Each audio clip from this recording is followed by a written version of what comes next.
जीवन। मेरे प्रिय मित्रों, आइए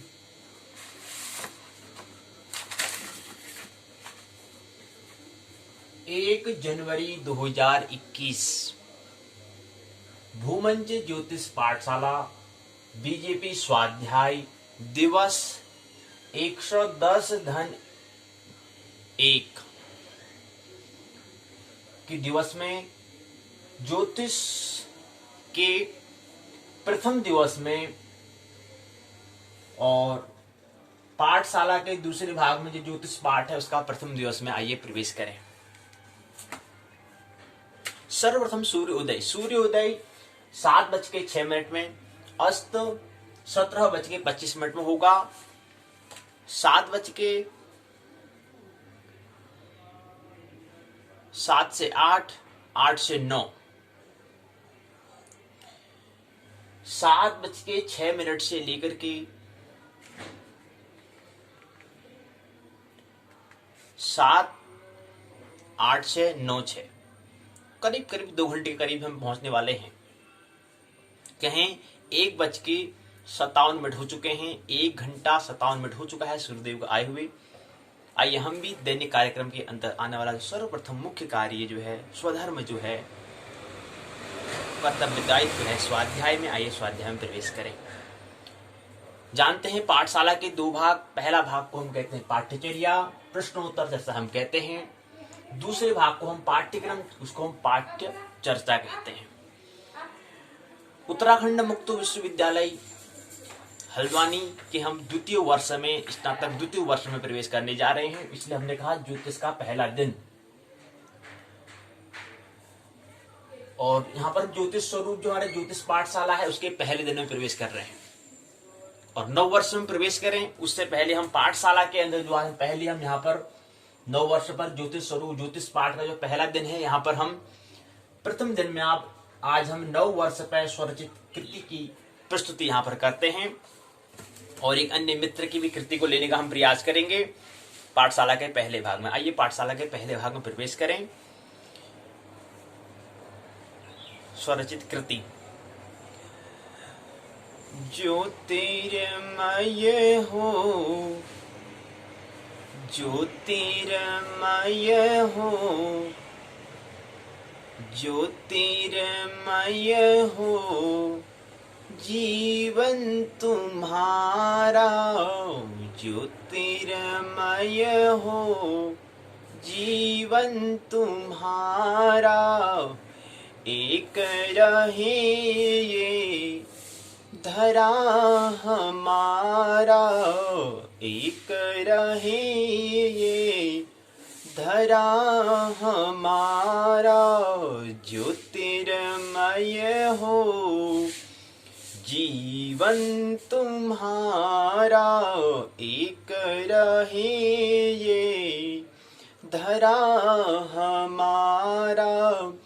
हर क्षण आए नया वसंत तुम्हारा। हर क्षण आए नया वसंत तुम्हारा। महोत्सव जीवन ध्येय हमारा। महोत्सव जीवन ध्येय हमारा। ज्योतिर्मय हो, जीवन तुम्हारा। एक रहे ये धरा हमारा। तो स्वरचित कृति को हमने यहाँ पर प्रस्तुत करने का प्रयास किया। एक मित्र भी एक अपना मित्र हैं, डॉक्टर आभास हैं फेसुडा जो हैं, कुछ बात बताते हैं। कहते हैं अपनी पंक्तियों में, अपने पद में कहते हैं, जाना निश्चित है यह जान ले हर कोई। जाना निश्चित है यह जान ले हर कोई। कहीं भी रहे दुबक्के हो भले ही कहीं। मित्र आभा से बताते हैं, हल्द्वानी से दिल की बात अपने बताते हैं। कहते हैं कि जाना निश्चित है यह जान ले हर कोई। जाना निश्चित है यह जान ले हर कोई, कहीं भी रहे दुपक दुपक के हो भले कहीं, कहीं भी छुपा हो, कहीं भी दुपक के लुका हो, कहीं छुपा हो, कहीं भी रहे, लेकिन इसको ये जान लेना निश्चित है कि हर कोई यहाँ पर यह जान लेना है कि कहीं भी रहे दुपक कर भले, कहीं भी दुपक कर रहे, उसको जाना निश्चित है उसका। अगले पद में कहते हैं जाने का टिकट, ये नाम पत्र होता है जो कार्ड कहते हैं, उसकी बात करते हैं। जाना है टिकट कंफर्म है, जान ले जरूरत नहीं रिजर्वेशन की कहीं भी। तो मित्र आभा ये साझा की है कि जाना निश्चित है यह जान ले हर कोई, कहीं भी रहे दुपक्के हो भले ही कहीं, जाने का टिकट कंफर्म है, जान ले जरूरत नहीं रिजर्वेशन की भी कहीं। अब यहाँ पर दो शब्द हमने यहाँ पर आए, मित्र ने अच्छी बात करी और अच्छा यहाँ पर अपना बातें हमें साझा की, अच्छा लगा। लेकिन इस पद में एक चीज हमें, दो चीज में ख्याल रखनी है। पहली बात है कि जाना है टिकट कंफर्म, एक शब्द यहाँ पर प्रयुक्त किया गया, तो कंफर्म यहाँ पर आंग्ल भाषा का उपयोग उन्होंने करा। तो यहाँ पर अगर हम कहें, इस पंक्ति में अगर हम कहें जाने का टिकट सुनिश्चित है जान ले कोई, तो सुनिश्चित शब्द अगर यहाँ पर प्रयोग करें तो अपनी क्षेत्रीय भाषा का यहाँ पर क्या होगा, उपयोग, सदुपयोग होगा, उसका उपयोग होगा। लेकिन नहीं, क्योंकि हमें पश्चिम में की भाषा में ज्यादा हमने जोर देते हैं, पूछते भी नहीं है कि हमें जब बनाते हैं तो कहाँ पर कौन सा शब्द हमें उपयोग करना है, कौन सी भाषा का। हम आमतौर पर हम आंग्ल भाषा का उपयोग कर लेते हैं, लेकिन हमारा क्षेत्रीय भाषा क्या है। 37-38 करोड़ लोग हिंदी भाषा का और 51 करोड़ लोग आंग्ल भाषा का यहाँ पर उपयोग करते हैं, जीवन में उपयोग में लाते हैं। तो इतना भेद क्यों है? यही भेद है कि हम जो छोटे छोटे शब्द हैं वहां पर भी हम आंग्ल भाषा का उपयोग हम करते हैं। तो मित्र ने अच्छी बात यहाँ पर साझा की है, जाना निश्चित है और जान ले हर कोई, कहीं भी रहे दुबक्के हो भले ही कहीं, जाने का टिकट कंफर्म होता है सुनिश्चित, जाने का टिकट सुनिश्चित है जान ले जरूरत नहीं रिजर्वेशन। दूसरा शब्द यहाँ पर रिजर्वेशन शब्द यहाँ पर प्रयुक्त किया गया है। कभी आपने देखा होगा एक मुद्रिका जो होता है, जो हमारा पैसा होता है, जो हमारा रुपया, इसमें भी एक शब्द यहाँ पर लिखा हुआ होता है। कभी आपने गौर किया होगा, होता है भारतीय रिजर्व बैंक यहाँ पर लिखा हुआ होता है। कभी आने वाला समय में इस थोड़ा मुद्रा के बारे में हम बात कर लेंगे, थोड़ा इसके बारे में, इसमें थोड़ा जागरूक हम कितने हैं, इसकी क्या अहमियत है, क्या कीमत है, इसको मैं थोड़ा बात कर लेंगे। लेकिन आज संक्षिप्त में बात कर रहे हैं। तो यहाँ पे लिखा है भारतीय रिजर्व बैंक यहाँ पर लिखा है, तो रिजर्व शब्द यहाँ पर किया गया है। रिजर्व और एक हमने कहते हैं रिजर्वेशन हम करते हैं, क्या मतलब होता है? रिजर्व मतलब होता है कि उसको क्या करना, सुन ठौर जगह, रिजर्व मतलब होता है ठौर जगह स्थान संभालना, या कहें सुनिश्चित करना कि अपने ठौर को, एक जगह को, स्थान को। जैसे हम कहेंगे अगर यात्रा करने जाते तो ट्रेन के लिए हम रिजर्वेशन में पहले करना पड़ता है, उसको एक शब्द हम करते हैं आरक्षण, एक शब्द हम प्रयुक्त करते हैं। या कहीं भी हम कहीं पर हमें परीक्षा देना होता तो वहां पर भी एक शब्द का हम प्रयोग करते हैं, आरक्षण। तो आरक्षण हम उसको कहते हैं। तो रिजर्वेशन, तो यहाँ पर तो आंग्ल भाषा का उपयोग किया। अगर यहाँ पर कहें अगले पद में, जाने का टिकट सुनिश्चित है जान ले हर कोई, जरूरत नहीं रिजर्वेशन की, मतलब कहीं पर रिजर्व कर लेना है, कहीं पर स्थान को हमें चुन लेना है, कंफर्म कर लेना है, उसकी हमें करने की जरूरत नहीं है, जरूरत नहीं है रिजर्वेशन की जरूरत। जीवन में जो भी हम रिजर्वेशन करेंगे वो सब क्या होंगे, फिजूल के होंगे, क्योंकि मौत क्या करेगी, उसको नष्ट कर देगी। तो ये हमें यहाँ पर लिखा है भारतीय रिजर्व बैंक, मतलब रिजर्व मतलब होता है स्थान देना, संभालना। तो ऐसे ही हमारा क्या है, भारतीय रिजर्व बैंक है, रिजर्वेशन बैंक ऑफ इंडिया ये है। तो ये क्या करता है, रिजर्व करता है, संभालता है, जो भी मुद्रा, जो भी हमारा आर्थिक से हमारा जो पैसा होता है उसको रिजर्व करते हैं, संभालते हैं। तो ये बात हमें थोड़ा जागरूक हमें बनना है, प्रत्येक चीज में ख्याल रखना है। तो ये मित्र ने दूसरी बात से हमें साझा की,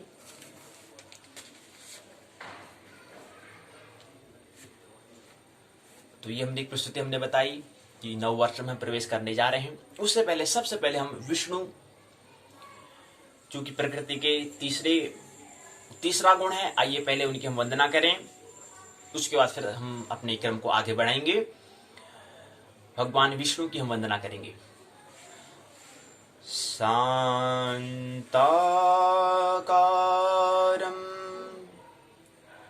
भुजगशयनं पद्मनाभं सुरेशम् शान्ताकारं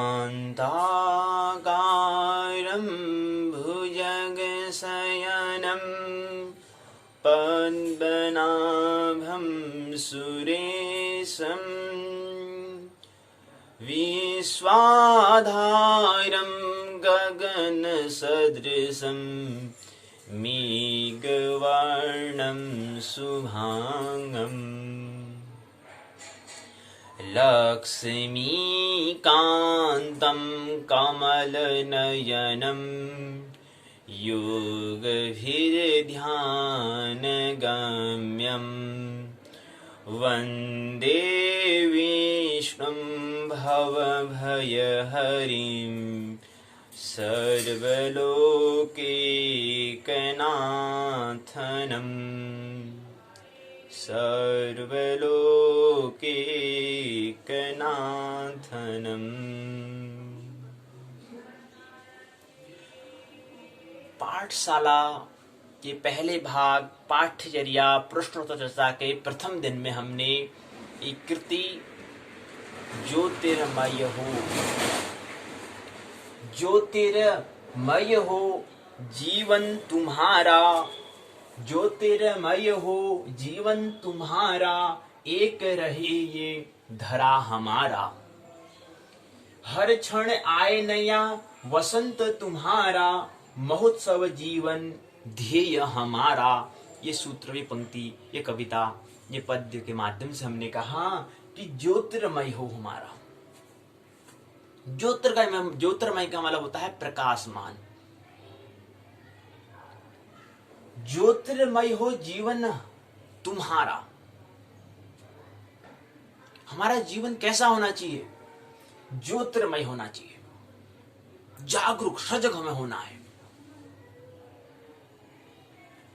ज्योतिर्मय हो जीवन तुम्हारा, एक रहे ये धरा हमारा। मनुष्य का जो सूत्र था वसुदैव कुटुंबकम, उस सूत्र का भी हमें ख्याल रखते हुए अगले पंक्ति में कहा है एक रहे ये धरा हमारा। धरा का मतलब होता है पृथ्वी, वसुधा की हम बात कर रहे हैं, भूमि की बात कर रहे हैं। तो ये भी क्या रहे? एक रहे। कोई अपना एक देश, छोटा सा इलाका को नहीं मान लेना है, पूरी वसुधा, वसुदैव कुटुंबकम, पूरी वसुधा को हमें क्या करना है? वो एक, हमें एकजुट हमें रहना है, पूरी उसका हमें ख्याल रखना है। एक रहे ये धरा हमारा। फिर तीसरे पंक्ति में कहते हैं हर क्षण आए नया वसंत तुम्हारा, हर क्षण आए नया वसंत तुम्हारा, महोत्सव जीवन ध्येय हमारा, महोत्सव जीवन ध्येय हमारा। हर क्षण हमारा क्या होगा? आए नया वसंत। जैसे वसंत ऋतु आती है, फूलों का खिलना इत्यादि से हो जाता है, तो ऐसे हमारा जीवन खिलता हुआ हो। कैसे होगा? खिलता हुआ कैसे होगा? चेहरे में मुस्कान, मुस्कुराहट, स्माइल कैसे आएगी? नहीं आए तो उसको बनाना है। प्रथम दिन में से शुरू में हो जाना है। अपने जीवन को आनंदित महोत्सव बनाना है, झूमना है, नाचना है, गाना है, रसो वैसव उसको बनाना, रस उसमें लाना है। कैसे आएगा? तो यही पद में कहा, अगले पद में कहा कि हर क्षण आए नया वसंत तुम्हारा, महोत्सव जीवन ध्येय हमारा। अब अगले पद में कहा कि महोत्सव जीवन। महोत्सव मैंने उत्सव और महोत्सव। उत्सव मैंने हो गया कि अपने आप में मस्त रहना, और महोत्सव मैंने होता है सर्व के साथ क्या होना? उत्सव में रहना, सभी के साथ, सर्वस्व के साथ जब हम उत्सवपूर्ण रहते हैं, आनंदित रहते हैं, उसका नाम है महोत्सव। और उत्सव मतलब होता है अपने आप में आनंदित, आत्मरावण जब हम करते हैं उस समय हम उसको हम उत्सव कहते हैं। जब आनंद का हमें अनुभव हो जाता है, अनुभूति हमें प्राप्त हो जाती है, एक्सपीरियंस और फीलिंग हम जब प्राप्त कर लेते हैं, समझ अंडरस्टैंडिंग हमें जब मिल जाती है, तब जाके हम फिर उसको बांटते हैं, कुछ सर्वस्व के साथ बांटते हैं, तो वह महोत्सव हो जाता है। पहले वो आनंद था, आनंद को फिर अपने जीवन को हमने उत्सव रूप बनाया। दो ही सूत्र होते हैं, आनंद और उत्सव। पहले हमें अपने जीवन में आनंद, फिर उत्सव को हमें लाना। पहले आनंद का जन्म है, आनंद के बाद अपने साथ रहेंगे, आत्मरमण करेंगे, स्वरमण करेंगे, तो हम वहां अपने जीवन को भी एक उत्सव के रूप बनाएंगे, एक नया तरीके से इसको हम जिएंगे। और फिर उसी को फिर सर्वस्व के साथ जीने का हम प्रयास को सजा करेंगे, शेयर करेंगे, तो वो महोत्सव कहलाएगा। तो महोत्सव जीवन हमारा ध्येय, हमारा तो जीवन में महोत्सव हमें लाना है। कैसे आएगा? इस पंक्ति के माध्यम से हमने नव वर्ष 2021 1 जनवरी 2021 के प्रथम दिन पर हमने ये सप्रेम भेंट हमने किया। बीजेपी यूट्यूब द्वार पर यह सुंदर प्रस्तुति यहां पर की गई है। आइए हम पाठशाला के द्वितीय भाग की ओर आइए प्रवेश करें। द्वितीय वर्ष में हम प्रवेश कर रहे हैं। इससे पहले अर्थात ये हमने कहा था, पिछले वर्ष हमने कहा कि हम नव वर्ष में नव फर्स्ट पहली तारीख से हम 1 जनवरी 2021 से हम प्रारंभ कर देंगे 180 दिवसीय उपासना परीक्षण श्रृंखला, उपासना टेस्ट सीरीज का हम शुभारंभ कर देंगे। तो आज से हम शुभारंभ करने जा रहे हैं 180 दिवसीय उपासना परीक्षण श्रृंखला। हमने कहा था इसके 4 भाग होंगे। पहले भाग में 25%, 25%, दूसरे भाग में 25%, तीसरे भाग में 25%, चतुर्थ भाग में 25%। इस तरह से हम 100% की ओर हम अग्रसर होंगे।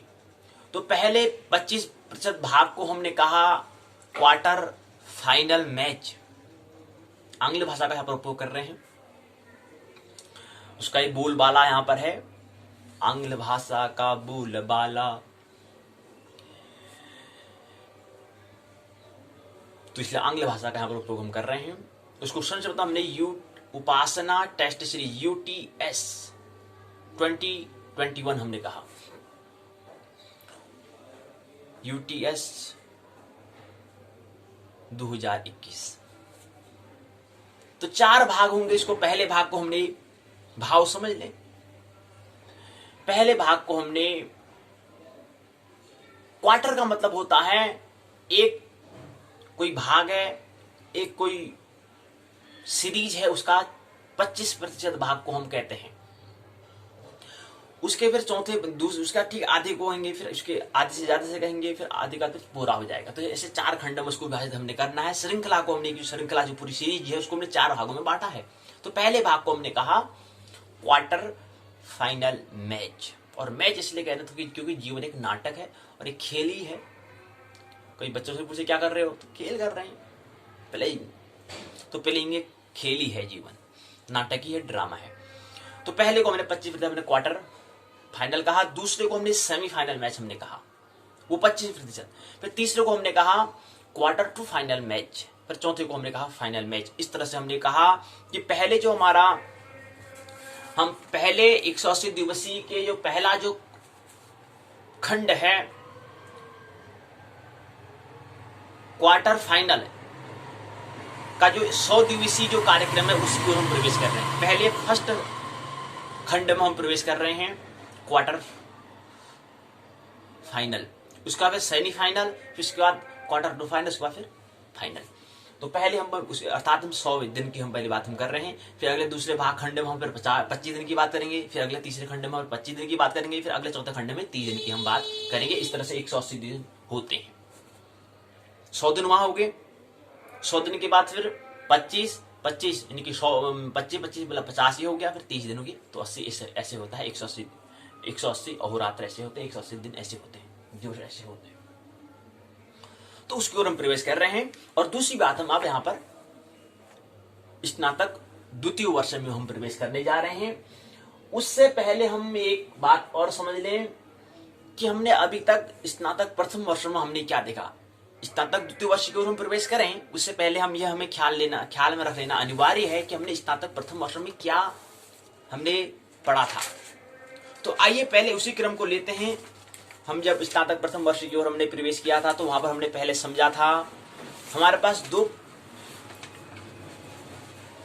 एक विषय जो है ज्योतिष विषय जो है उसके 2 प्रश्न पत्र यहाँ पर उसके 2 भाग किए गए थे, 2 भाग करे हुए थे। 2 भाग में पहला जो भाग था उसको हमने कहा ब्रह्मांड एवं काल। तो पहले उत्तराखंड हम पाठशाला के द्वितीय भाग में प्रवेश कर चुके हैं, ये हमें ख्याल रहे। उत्तराखंड मुक्त विश्वविद्यालय ने ज्योतिष विषय जो है उसके 2 खंड किए प्रथम वर्ष में। प्रथम वर्ष में पहला जो प्रथम प्रश्न जो पहला प्रश्न पत्र था उसका नाम दिया था, उस जो पुस्तक थी उसका नाम था ब्रह्मांड एवं काल। ब्रह्मांड और काल के बारे में हमने समझने का प्रयास प्रश्न पत्र पहले में किया, स्नातक प्रथम वर्ष में किया। तो ब्रह्मांड क्या है, ब्रह्म प्लस अंड हमने कहा।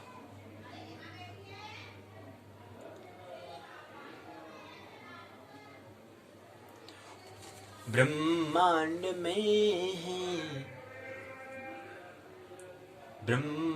में है 2 साधन, एक है ब्रह्म एक है अंड। ब्रह्मांड में है 2 साधन, एक है ब्रह्म एक है अंड। अब जो ब्रह्म है वो है अध्यात्म और जो अंड है वह प्रकृति। वो समझा। दूसरा हमने काल के बारे में समझा। आइए संक्षिप्त में समझे कि उसके अंदर क्या थी। उसके अंदर 4 खंड हमको दिए गए थे, कुल 22 इकाई यहाँ पर दी गई थी। उत्तराखंड मुक्त विश्वविद्यालय के द्वारा पहले प्रश्न पत्र में ये रखा गया था। 4 खंड 22 इकाई। पहले खंड का नाम और पुस्तक का नाम ब्रह्मांड एवं काल हो चुका है, तो ये हमने पुस्तक को देखा। उसके बाद हमने 4 खंड देखे। 4 खंड में पहला खंड का नाम था खगोल, दूसरे खंड का नाम था काल, तीसरे खंड का नाम था पंचांग, चौथे खंड का नाम था सूर्योदय। तो पहले खंड में 6 इकाइयां थी। पहली इकाई का नाम है आकाश गंगा और निहारिका। पहले हमने इकाई में समझा, पहले खंड अर्थात खगोल के अंतर्गत, एस्ट्रोनॉमी के अंतर्गत हमने समझा। तो एस्ट्रोनॉमी के अंदर जो पहला इकाई जो था वो आकाश गंगा और निहारिका को हमने समझा, गैलेक्सी और नेबुलास को हमने समझा। उसके बाद फिर दूसरे इकाई में हमने सौर परिवार को, सोलर सिस्टम को समझा। तीसरे में ग्रह और उपग्रह को हमने समझा, प्लैनेट्स और उसके सब प्लैनेट्स। चौथे में हमने तारा और तारापुंज को, स्टार और स्टार्स ग्रुप्स को हमने समझा चौथे इकाई में। 5वें इकाई में क्षुद्र और वामन ग्रह, एस्टेरॉइड्स एंड बोनान की वामन ग्रह को हमने समझा। और छठे में धूमकेतु और उल्का को हमने समझा। तो ये 6 इकाई हमने खंड 1 में खगोल के बारे में, एस्ट्रोनॉमी के बारे में हमने समझने का प्रयास पहले खंड में, 4 खंड के जो पहला खंड है उसमें समझा। इसके बाद हम द्वितीय खंड में प्रवेश करें। द्वितीय खंड का नाम था काल। काल के अंतर्गत 5 इकाई, काल खंड जो काल नामक जो खंड है, द्वितीय खंड है, इसके अंतर्गत 5 इकाइयां थी। पहली इकाई का नाम था त्रुटि आदि अमुहूर्त काल। यानी कि काल के हमने 2 भाग करे थे, एक मुहूर्त एक अमुहूर्त हमने कहा। तो पहले हमने पहले इकाई में पहले अमूर्त काल को समझा, और अमूर्त में सबसे पहली जो इकाई आती है उसका नाम था त्रुटि, और ऐसे अन्य इकाइयां भी हैं, इसलिए पहला नाम जो था इसलिए कारण इस इकाई का नाम त्रुटि आदि रखा, त्रुट आदि अमुहूर्त काल रखा। उसके बाद हम द्वितीय खंड में प्रवेश करें मुहूर्त काल में। मुहूर्त काल में भी हमने कहा जो प्रकट है, और अमूर्त माने जो प्रकट, अप्रकट जो है, जो दिखाई नहीं दे रहा है और जो दिखाई दे रहा है। तो मुहूर्त काल के अंदर हमने यहाँ पर पहला जो उसका जो इकाई आती है वो प्राण आता है। और प्राण क्या है, 4 सेकंड का बराबर 1 प्राण होता है। तो 4 सेकंड का समय में हमें 2 श्वास को लेने में और छोड़ने में 4 सेकंड का वक्त लगता है स्वस्थ व्यक्ति के। अगर बात करें तो प्राण, पहला प्राण इकाई, पहले प्राण है जिसको नाम प्राण आदि मूर्त काल लगा, दूसरे इकाई का नाम, तीसरा है सप्ताह, पक्ष, मास, अधिमास और 6 मास। मास के अंदर हमने अधिमास और 6 मास को समझा। तृतीय इकाई में, चतुर्थ इकाई में ऋतु, अयन, गोल, वर्षों को समझा। पांचवी इकाई में युग, महायुग, मनु, कल्प के बारे में हमने समझने का प्रयास खगोल नामक द्वितीय खंड की 5वीं इकाई में करा। इसके बाद हम तृतीय इकाई में प्रवेश करें। तृतीय इकाई का नाम था पंचांग, से हम परिचय हुए। तृतीय खंड में इसके अंतर्गत 5 इकाइयां थी। पहली इकाई का नाम तिथि, वार, नक्षत्र, योग, कर्ण। पंचांग का मतलब होता है जिसके हो 5 अंग, उसको कहते हैं पंचांग, जिसमें हम पहले तिथि को समझते हैं, फिर वार को, तिथि, वार, फिर नक्षत्र को, फिर योग को, फिर कर्ण को, और उसके साथ साथ हमने ये भी समझने का प्रयास किया था ग्रह कक्षा, जो ग्रह है उनकी कक्षा जो है उसको हमने, ग्रह का जो ऑर्बिट्स है उसको हमने समझने का प्रयास किया। इसके अंदर हमने 2 दृष्टियों पर हमने बात की। एक हमने बात की प्राच्य और एक पाश्चात्य की दृष्टि पर हमने बात की। एक प्राच्य मतलब मनुष्यों की दृष्टि से, और एक पाश्चात्य अर्थात वैज्ञानिक दृष्टि से हमने देखने का प्रयास हमने किया। इसी क्रम में फिर तृतीय खंड पूर्ण हुआ, 5 इकाई हमने देखी। उसके बाद अगला आता है अंतिम खंड था, चतुर्थ खंड था सूर्योदय साधन। इसके अंतर्गत 6 इकाइयां दी गई थी। पहली इकाई का नाम था अक्षांश, रेखांश और देशांतर। द्वितीय इकाई का नाम था क्रांति एवं चर ज्ञान। तृतीय इकाई का नाम था मध्यमांतर, वेलांतर, स्पष्टांतर। चतुर्थ इकाई का नाम था सूर्योदय, सूर्यास्त, दिनमान और रात्रिमान। पंचम इकाई का नाम था मानक समय ज्ञान अर्थात स्टैंडर्ड समय। छठी इकाई का नाम था स्थानीय अर्थात लोकल समय का ज्ञान। ये हमने 6 इकाई को समझने का प्रयास किया। तो पहले खंड में 6, दूसरे खंड में 5, तीसरे खंड में 5, चौथे खंड में 6, 6 दूनी 12, 12 10 22, इस तरह से 22 इकाइयां होती हैं 4 खंड के अंतर्गत। और पहले खंड का नाम खगोल, दूसरे खंड का नाम काल, तीसरे खंड का नाम पंचांग, चौथे खंड का नाम सूर्योदय साधन। इस तरह से हमने पहले प्रश्न पत्र में देखने का प्रयास किया। ये तो पहले प्रश्न पत्र का हमारा ये विषय थोड़ा इसको हमने देखने का प्रयास किया, क्योंकि द्वितीय वर्ष में जा रहे हैं, उसी का क्रम आगे बढ़ेगा, सीरीज वही श्रृंखला आगे बढ़ती है। आइए अब दूसरे प्रश्न पत्र में हमने क्या देखा उसको भी एक बार हम देख लें। दूसरा प्रश्न पत्र था जन्म कुंडली निर्माण। कैसे जन्म कुंडली को निर्माण करते हैं, होरोस्कोप को कैसे हम क्रिएट करते हैं, ये हमने समझने का प्रयास किया। इसके अंतर्गत हमने देखा कि इसके अंतर्गत भी क्या है, इसके अंतर्गत क्या है, 5 खंड होते हैं। पहले खंड में 4 इकाई, दूसरे खंड में 4 इकाई, तीसरे खंड में 5, चौथे खंड में 5 और 5वें खंड में 3। 4 4 8, 4 3 12 1 13, 14 15, 16 17 18 19 20 21 इकाई द्वितीय प्रश्न पत्र में है। स्नातक प्रथम वर्ष के द्वितीय प्रश्न पत्र जो है ज्योतिष का, इसमें क्या थे, 21 इकाई थी। पहले प्रश्न पत्र में 22 इकाई थी, दूसरे प्रश्न पत्र में 21 इकाई थी। और 5 खंड हैं। पहला खंड आता है, पुस्तक का नाम था जन्म कुंडली निर्माण, और उसके अंतर्गत खंड जो है 5 खंड है। पहला खंड आता है ग्रह स्पष्टीकरण। तो ग्रह को कैसे स्पष्ट करते हैं इसको हमने समझने का प्रयास किया था। पहले प्रथम खंड ग्रह स्पष्टीकरण के अंदर जो पहली इकाई है उसका नाम था इष्टकाल को हमने समझा। द्वितीय इकाई में पंक्ति स्थित ग्रह और ग्रह गति के बारे में हमने समझा। तृतीय इकाई में चालन फल के बारे में। चतुर्थ में फल संस्कार विधि ग्रह स्पष्ट। इसी से क्या है, चौथे इकाई के साथ क्या हुआ, पहला खंड पूर्ण हुआ, ग्रह स्पष्टीकरण जिसका नाम है। द्वितीय खंड में प्रवेश किए। द्वितीय खंड में चंद्र स्पष्टीकरण को हमने देखा। पहले इकाई का नाम था गत एवं जन्म नक्षत्र का ज्ञान, पहले इकाई में। दूसरे इकाई में भयात भवोग साधन। तृतीय इकाई में जन्माक्षर निर्णय। चतुर्थ इकाई में चंद्र स्पष्ट विधि और चंद्र गति का साधन। ये हमने समझने का प्रयास 4 इकाई में किया। इसी तरह से द्वितीय खंड ग्रह चंद्र स्पष्टीकरण खंड पूर्ण हुआ। इसके बाद तृतीय खंड में लग्न साधन की ओर हम प्रवेश करें। पहले इकाई का नाम था पलवा और चरखंड साधन। द्वितीय इकाई का नाम था लंकोदय, मान और श्रोदय साधन। तीसरी इकाई का नाम अयनांश। चौथी का नाम था लग्नानयन एवं जन्मांग चक्र निर्माण विधि। 5वां था साम्पातिक काल से लग्नानयन। ये हमने 5 इकाई को समझने का प्रयास तृतीय खंड लग्न साधन के अंतर्गत हमने समझा। इसके बाद चतुर्थ खंड की ओर हम प्रवेश करें। चतुर्थ खंड का नाम था द्वादश भाव साधन। पहले इकाई का नाम था नतोन्नत काल का ज्ञान, पहले इकाई। दूसरे इकाई में दशम लग्न साधन। तृतीय इकाई का नाम था छटांश ज्ञान विधि। चतुर्थ इकाई का नाम था ससंधि भाव साधन। 5वीं इकाई का नाम था चलित चक्र निर्माण। ये हमने 5 इकाइयों में समझने का प्रयास किया चतुर्थ खंड को। इसके बाद अंतिम खंड आया था। अंतिम खंड का नाम था दशा साधन, 5वां खंड। इसके अंतर्गत 3 इकाई, पहले इकाई का नाम था नक्षत्र से दशा निर्णय हम कैसे करते हैं, दूसरा विंशोत्तरी दशा से अंतरदशा का साधन, विंशोत्तरी दशा और अंतरदशा साधन को कैसे हम साधन करते हैं, ये हमने समझने का प्रयास द्वितीय इकाई में करा। और तृतीय इकाई में योगिनी दशा और अंतर साधन क्या है, ये हमने समझने का प्रयास किया। इस तरह से 5 खंड, इस तरह से 21 इकाइयां हुई 5 खंड के अंतर्गत। इस तरह से 21 इकाई और प्रथम प्रश्न पत्र में 22 इकाई, 20 दूना 40, 41 42 43 इकाइयां, 4 दूनी 8 9 खंड में 43 इकाइयां ऐसे बनी। तो ये हमने स्नातक प्रथम वर्ष में समझने का प्रयास किया।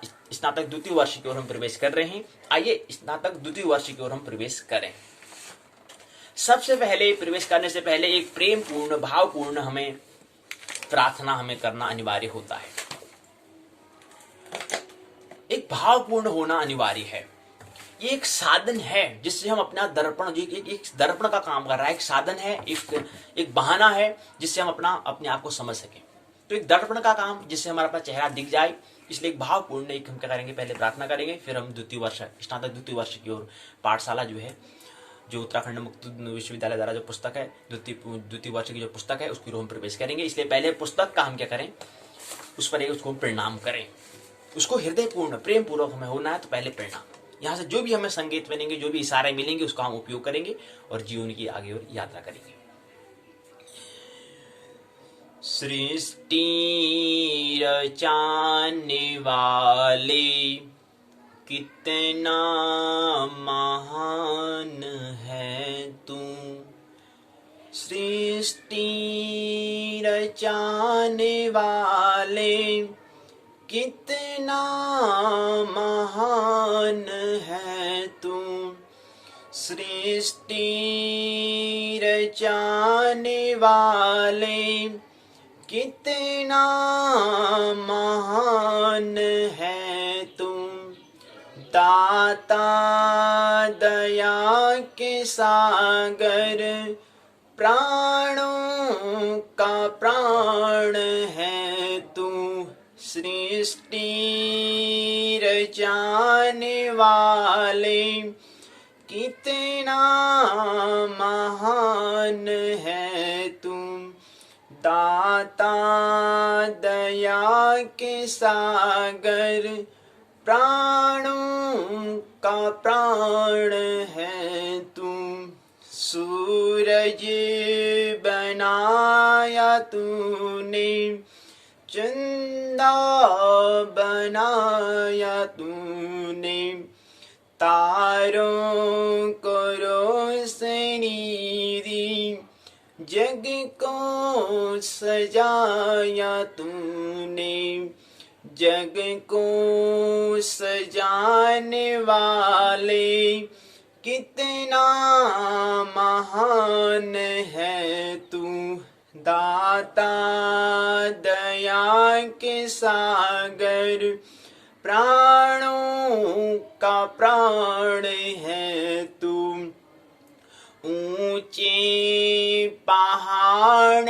टीले दुल्हन से सज रही है, वो मौन बैठे पक्षी तुझे को निहार रही है, फूलों से तेरी डाली मुस्कान भर रही है, दाता दया के सागर प्राणों का प्राण है तू, सृष्टि रचाने वाले कितना महान है तू, दाता दया के सागर प्राणों का प्राण है तू, अब सौंप दिया इस जीवन का सब भार तुम्हारे हाथों में, अब सौंप दिया इस जीवन का सब भार तुम्हारी हाथों में है, जीत तुम्हारी हाथों में और हार तुम्हारी हाथों में। अब सौंप दिया इस जीवन का, तुम ही हो माता पिता, तुम ही हो बंधु सखा, तुम ही हो साथी, तुम ही सहारी, कोई न अपना सिवा तुम्हारी।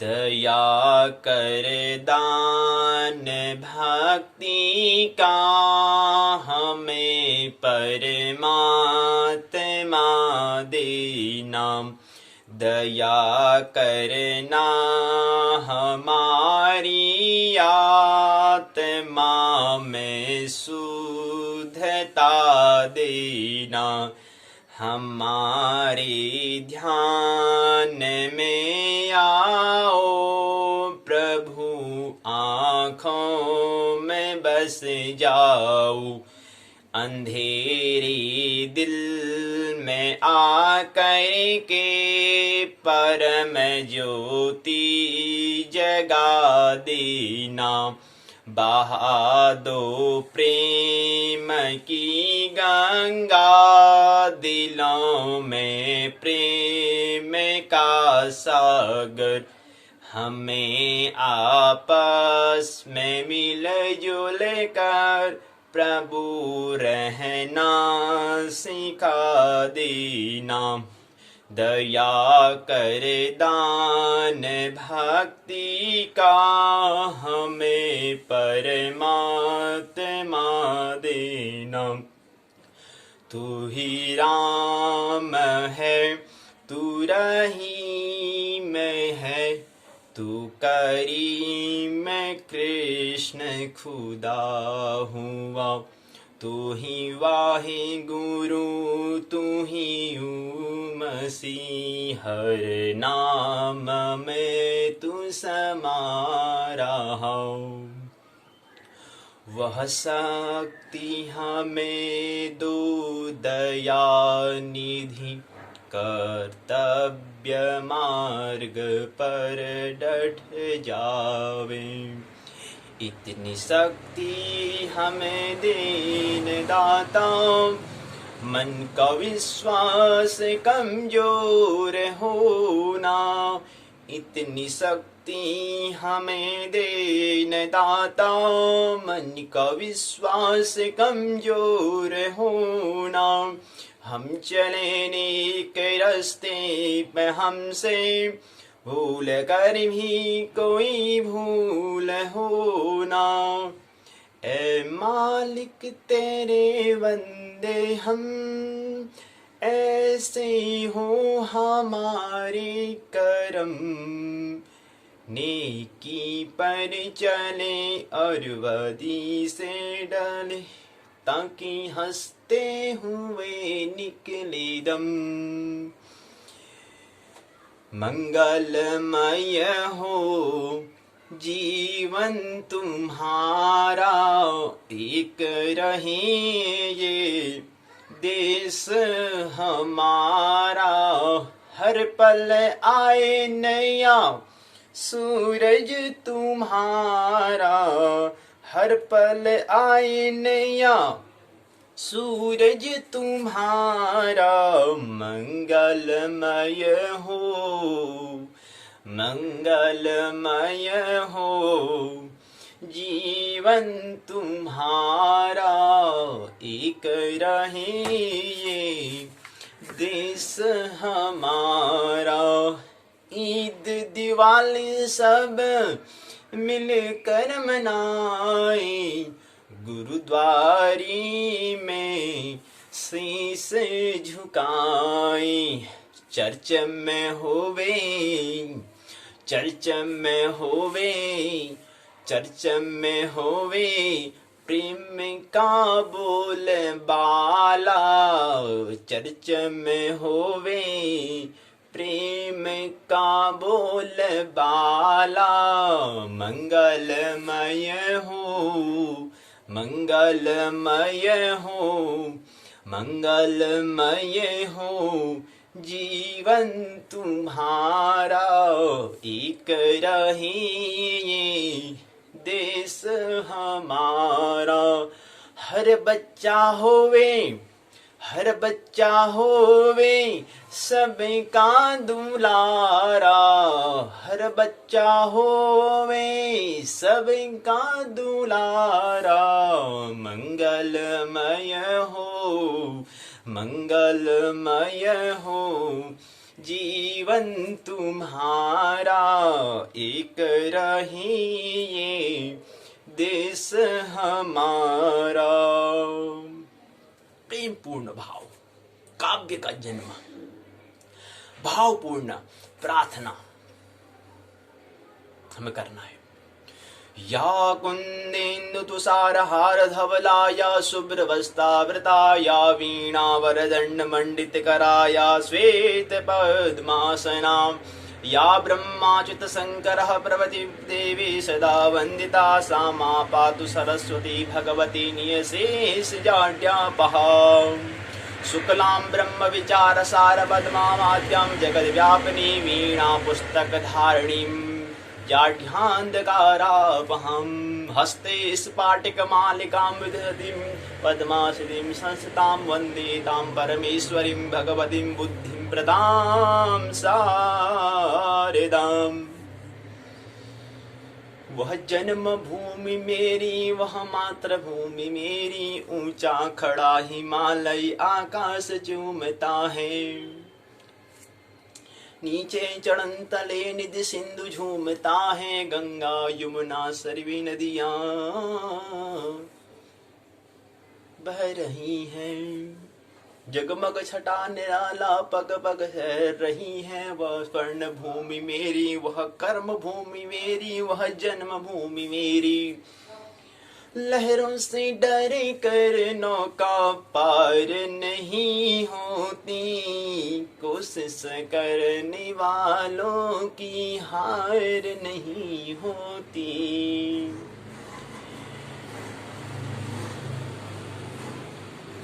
फीलिंग से भरा तेरा दिल, मेरी रस के कमर तूने पहली नजर जब नजर से मिलाई, मजा आ गया। मेरे रस के कमर तूने पहली नजर जब नजर से मिलाई, मजा आ गया। तो आनंद महोत्सव पर जीवन हमें बनाना है, काव्य का जन्म कोई भी हो, फिर उस पर हमें रस, उस पर हमें जीवन डूब जाना है, डुबकी हमें लगाना है। तो आइए हम अब द्वितीय वर्ष की ओर आइए प्रवेश करें। एक उमंग उत्साहित हमें जीवन जाना है और एक नया रस हमें उसमें लाना है, एक नया उसमें परिवर्तन हमें लाना है।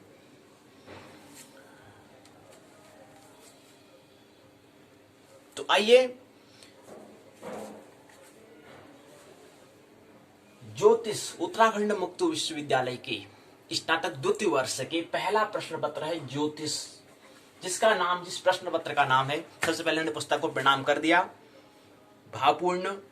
आज से कुछ हमें संकेत मिलेंगे, उसको हमें आचरण में, व्यवहार में, अंतस में इसको धारण हमें करना है। उसको एक दर्पण का हमें दर्पण बनाना है, उसमें अपने चेहरे को साफ स्पष्ट हमें देखना है। आइए, और इस पुस्तक का नाम है जातक शास्त्र और फलादेश के सिद्धांत। पहले पुस्तक का नाम यहाँ पर दिया गया है, यानी कि एक विषय का, एक जो विषय है उसके दो भाग बनने करे हैं, दो खंड किए हैं। पहले खंड का नाम है जातक शास्त्र एवं फलादेश के सिद्धांत, इसका लोगो दिया है श्रद्धावान लभते ज्ञानम। श्रद्धा बहुत महत्वपूर्ण बात है, श्रद्धा बड़ों पर हमें गुरु पर, सदगुरु पर श्रद्धा होती है। अब जो व्यक्ति प्रेम ही नहीं करे, जो व्यक्ति स्नेही, छोटे बच्चों के साथ स्नेह होता है, मध्यम क्रम के व्यक्ति के साथ हम मैत्री का काम कर, मित्रता होती है, और उससे ऊपर जो होते हैं जैसे गुरु, सदगुरु के ऊपर हम श्रद्धापूर्ण होते हैं, श्रद्धेय हम कहते हैं। इसलिए श्रद्धा इसके ऊपर मतलब जो हमारे आगे हमारे श्रद्धा, हमारे गुरु के ऊपर, हमारे सदगुरु के ऊपर जब हमारे पास श्रद्धा होगी तो ही हम ज्ञान को लपक सकते हैं। लपते ज्ञानम, ये इसका लोगो है। पहले प्रश्न पत्र का नाम जातक शास्त्र फलादेश के सिद्धांत। दूसरे प्रश्न पत्र का नाम, दूसरा खंड, दूसरा भाग में समझेंगे मुहूर्त विचार। तो ये दो पुस्तक यहाँ पर पहले वर्ष में, द्वितीय वर्ष में हमें देखना है। स्नातक द्वितीय वर्ष में हमने दो प्रश्न पत्र को हमें और देखना है, ये हमें दिया गया है। पहला प्रश्न पत्र और दूसरा प्रश्न पत्र, इस तरह से हमें इन दो प्रश्न पत्रों को हमें देखना है। इसमें कुछ संकेत दिए होंगे, उसमें हमें ख्याल रखना है। एक बात देख लें कि पहले में हम इसमें 4 खंड दिए गए हैं। पहले खंड का नाम है जातक स्कंद, दूसरे खंड का नाम है ग्रह भाव विचार, तीसरे खंड का नाम है फलादेश निर्णय, चौथे खंड का नाम है दशाफल विचार। 4 खंड यहां पर दिए गए हैं। तो पहले खंड जातक स्कंद जो है इसके अंतर्गत, जातक स्कंद जो है इसके अंतर्गत 4 इकाई दी गई है। पहली इकाई का नाम है जातक शास्त्र का परिचय, जो आज की हम पाठशाला में प्रथम दिन में हम लेंगे। जातक शास्त्र क्या है इसको समझने का प्रयास आज की हम पहले दिन में करेंगे। दूसरी इकाई है राशिशील, तीसरी इकाई है भाव विचार, चौथी इकाई है कारक विमर्श। ये पहले खंड में, पहले खंड का नाम जातक स्कंद, दूसरे खंड का नाम है ग्रह भाव विचार। इसके अंतर्गत 5 इकाई हैं। पहली इकाई का नाम है विविध परिप्रेक्ष्य में ग्रहों का शुभ अशुभत्व, दूसरी इकाई का नाम है ग्रह बल, तीसरी इकाई का नाम है भाव बल, चौथी इकाई का नाम है दृष्टि विचार, 5वीं इकाई का नाम है ग्रह मैत्री। तृतीय खंड में प्रवेश करेंगे, फलादेश निर्णय करेंगे। पहली इकाई का नाम पंचांग फल, दूसरी इकाई का नाम भाव स्थित ग्रह फल, तीसरी इकाई का नाम भावेश फल, चौथी इकाई का नाम द्विग्रहादि योग फल, 5वें का नाम दृष्टि फल। चतुर्थ खंड में प्रवेश करेंगे, दशाफल विचार उसका नाम दिया गया है। पहली इकाई का नाम है विंशोत्तरी दशाफल, दूसरी इकाई का नाम है अष्टोत्तरी दशाफल, तीसरी इकाई का नाम है योगिनी दशाफल, चौथी इकाई का नाम है अंतर दशाफल, 5वीं इकाई का नाम है प्रति अंतर दशाफल, 6ठी इकाई का नाम है सूक्ष्म दशाफल। कुल मिला के यहाँ पर दशाक फल के बारे में, स्थिति के बारे में, स्टेटस के बारे में हम यहाँ पर रखने का विचार करेंगे, इसलिए इसका नाम दशाफल विचार लिखा है, चतुर्खंड का नाम। तो पहले 4, फिर 5, फिर 5, 5 5 है 10, और 10 6 4 10, यानी कि 20 इकाई दिए गए हैं। 4 खंड दिए गए हैं, 4 खंड में 20 इकाइयां हैं। तो ये पहले प्रश्न पत्र में। दूसरे प्रश्न पत्र में मुहूर्त विचार है।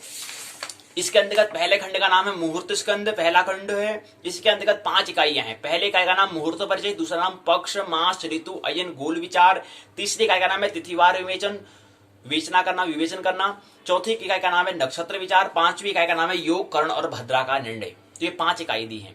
द्वितीय खंड में प्रवेश करेंगे। द्वितीय खंड का नाम है संस्कार मुहूर्त, पहली इकाई का नाम है संस्कार परिचय, दूसरी इकाई का नाम है षोडश संस्कार, तीसरी इकाई का नाम है गर्भाधान, सीमोन्तनयन, पुंसवन, नामकरण। ये जो संस्कार दिए गए हैं 16 संस्कार में जो पहला आता है गर्भाधान, जो सीमोन्तनयन, पुंसवन और नामकरण, तो इसको समझने का प्रयास है तृतीय इकाई में। चतुर्थ इकाई में जल पूजन, कर्णवेद, अन्नप्राशन और चूड़ाकर्म को समझने का प्रयास चौथी इकाई में। 5वें में अक्षारंभ, विद्यारंभ और उपनयन को समझने का प्रयास हम 5वीं इकाई में करेंगे। तृतीय खंड की ओर प्रवेश करेंगे, यात्रा मुहूर्त के बारे में। पहली इकाई तिथि नक्षत्र शुद्धि, दूसरी इकाई वार शुद्धि लग्न शुद्धि, तृतीय इकाई घात विचार, चौथी इकाई यात्रा में शकुन विचार, 5वीं इकाई यात्रा में कृत्याकृत्य विचार। इसको हम लेने का प्रयास यहाँ पर करेंगे। इसके बाद चतुर्थ खंड की ओर हम प्रवेश करेंगे, उसका नाम है ग्रहारंभ एवं ग्रह प्रवेश मुहूर्त। जब ग्रह को घर में जो आरंभ बनाते हैं उसके बारे में और ग्रह प्रवेश कैसे करते हैं उसको समझने का प्रयास करेंगे। पहला है शिलान्यास विधि, पहली इकाई। दूसरी इकाई है ग्रहारंभ, तीसरी इकाई है द्वार स्थापन, चौथी इकाई है जीर्ण गृह प्रवेश, 5वीं इकाई है शकुन विचार। ये हमें देखना है। इस तरह से 20 इकाइयां हो जाती हैं। ये इस तरह से क्या है, स्नातक द्वितीय वर्ष का जो 2 प्रश्न पत्र हैं वो पूर्ण हो जाएंगे। इस तरह से फिर द्वितीय वर्ष पूर्ण हो जाएगा। इसके अगली बात फिर तृतीय वर्ष होगा। आइए पहले हम पहले प्रश्न पत्र की बात करेंगे। पहले प्रश्न पत्र जातक शास्त्र और फलादेश के सिद्धांत। ये हमने कहा इसको उत्तराखंड मुक्त विश्वविद्यालय व्यक्त करता है, क्योंकि आप द्वितीय वर्ष है तो इसलिए 2 लिख देंगे यहाँ पर, और पहला प्रश्न पत्र है इसलिए पहला 1 लिखेंगे। तो इसलिए यहाँ पर जो कोट जो हो जाएगा, उसको जो प्रतीक चिन्ह जो हो जाएगा, प्रतीक जो हो जाएगा संक्षिप्त में JY201 हो जाएगा, जो यहाँ पर दिया है पुस्तक में। जागरूक थोड़ा रहे, यहाँ पर लिखा है कि BAJY लिखा है 201, यानी कि दूसरे साल का पहला प्रश्न पत्र, इसको हमें देखना है। बाकी यहाँ पर दिया है, फिर मानव यहाँ पर कुछ बनाने का बना रखा है, नहीं कुछ यहाँ पर 12 राशि दिखाया गया है, एक निवृत्त सा बनाया है। तो इसमें क्या जैसा लिखेंगे, थोड़ा हमें ये जो पुस्तक को शुरू में देख रहे हैं, यहाँ इस तस्वीर जो बनाई हुई है, जो चित्र जो बनाया, फिगर जो बनाया, इससे कुछ संकेत हमें मिल रहे हैं कि हम क्या देखेंगे इसमें। अब जातक शास्त्र क्या होता है, हम पहले दिन तो जातक शास्त्र से परिचय होंगे, उससे पहले हम खंड 1 में जातक स्कंद को हम लेंगे। इसके बाद इकाई पहली होगी जातक शास्त्र का परिचय। इसके बाद अब इकाई जो पहला है जातक शास्त्र से परिचय, इसको हम लेने का प्रयास आज की पाठशाला में करेंगे।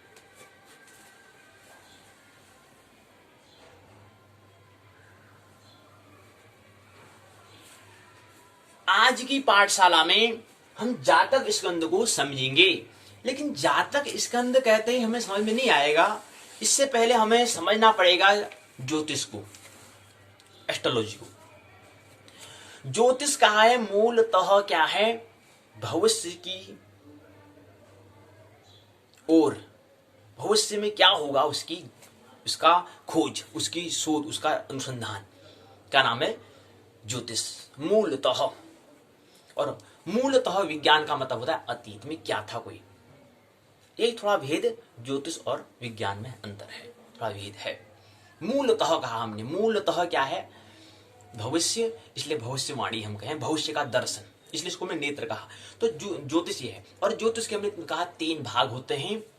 पहला भाग अनिवार्य, दूसरा अर्ध अनिवार्य, तीसरा गैर अनिवार्य। पहला इसेंशियल, दूसरा सेमी इसेंशियल, तीसरा नॉन इसेंशियल होता है। पहला अनिवार्य में हमें समर्पण करना होगा, सौंप देना होगा, कोई परिवर्तन नहीं होता है, सब फिक्स होता है, सब सुनिश्चित होता है, कोई भी रत्ती भर में परिवर्तन नहीं कर सकते हैं, यह है अनिवार्य, इसीलिए तो उसको एसेंशियल कहा, इसलिए इसको अनिवार्य कहा। दूसरा होता है अर्ध अनिवार्य। अर्ध अनिवार्य मतलब जन्म और मृत्यु, जन्म मृत्यु भी आधी बात है, आधी अनिवार्य, अर्ध अनिवार्य है, सेमी इसेंशियल है, आधी बात है, आधी सोच है, आधी असत्य है। तो जन्म मृत्यु भी कोई बहुत बड़ी बात नहीं है, ये भी आधी बात है। तीसरा आता है गैर अनिवार्य, जो हम बात करते हैं फिजूल, जो हमारे मन का जो रुग्णता होता है उसकी जो हम बात करते हैं, वो तीसरा तल है, तीसरा हिस्सा है, तीसरा शाखा है। ये तो हमने कहा ज्योतिष को, ये बात हमने करी समझने के लिए। लेकिन अब हम आगे जा रहे हैं क्रम। अगर हम ये तो हमने कहा कि ये पाठ्यचर्या के अंतर्गत हमारी दृष्टि बताई, अब हम पाठ्यचर्या करिकुलम के अंदर प्रश्नोत्तर चर्चा की तरह हमने बताई।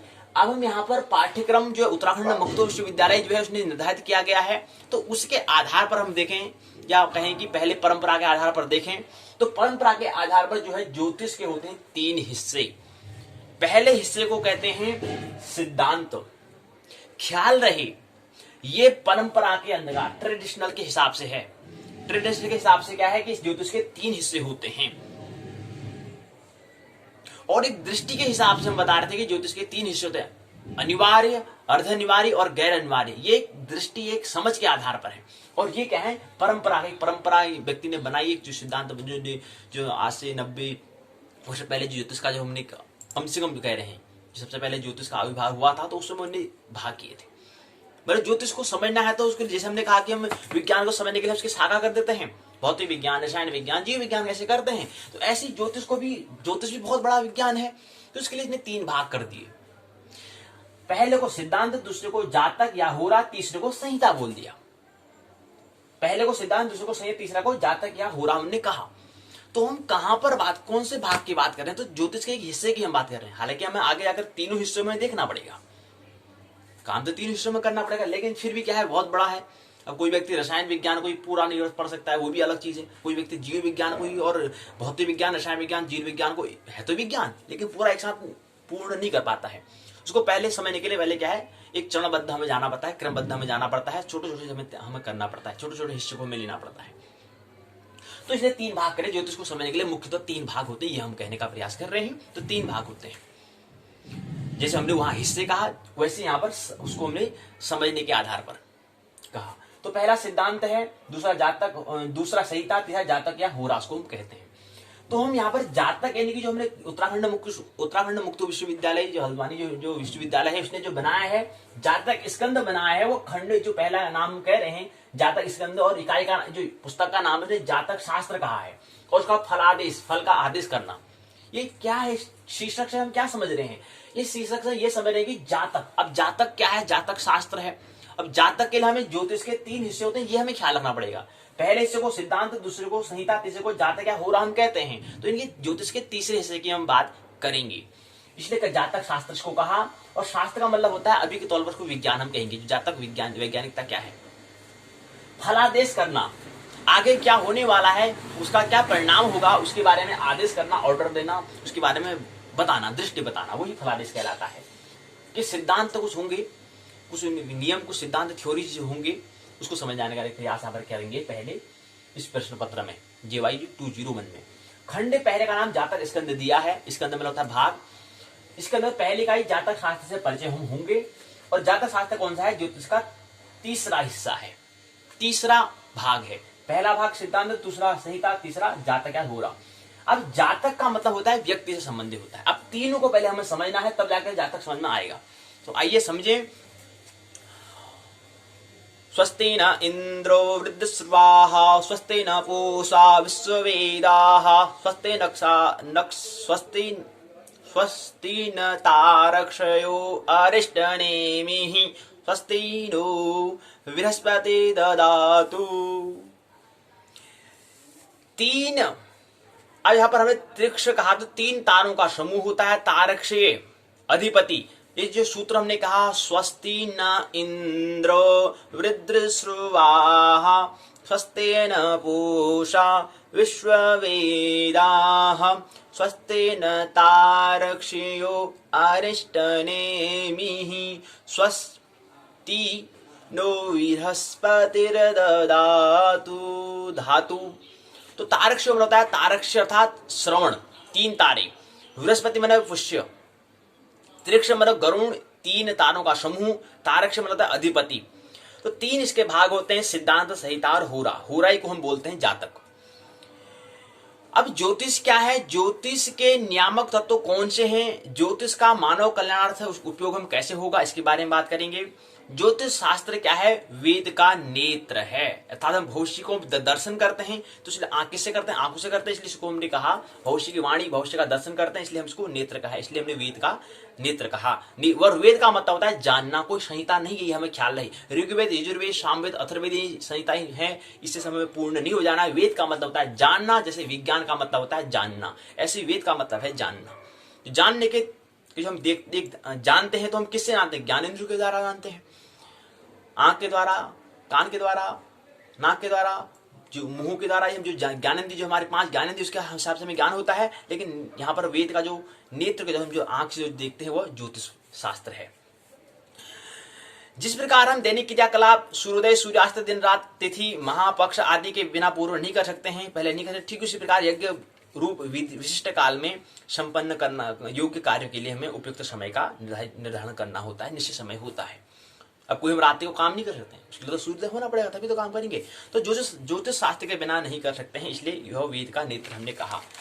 आगे क्या होगा, क्या हो सही से हो नहीं पाएगा, हो पाएगा नहीं हो पाएगा, अनिवार्य क्या है, अस्तित्व की क्या मर्जी है, उसका हमें ख्याल रखते हुए कोई भी काम का हमें क्या करना है, शुभारंभ करना चाहिए। इसलिए ज्योतिष क्या है, इसको हम देख सकते हैं कि हाँ, कि अस्तित्व की क्या मर्जी है, उस हिसाब से अस्तित्व की मर्जी के हिसाब से हमें काम शुभारंभ करना चाहिए।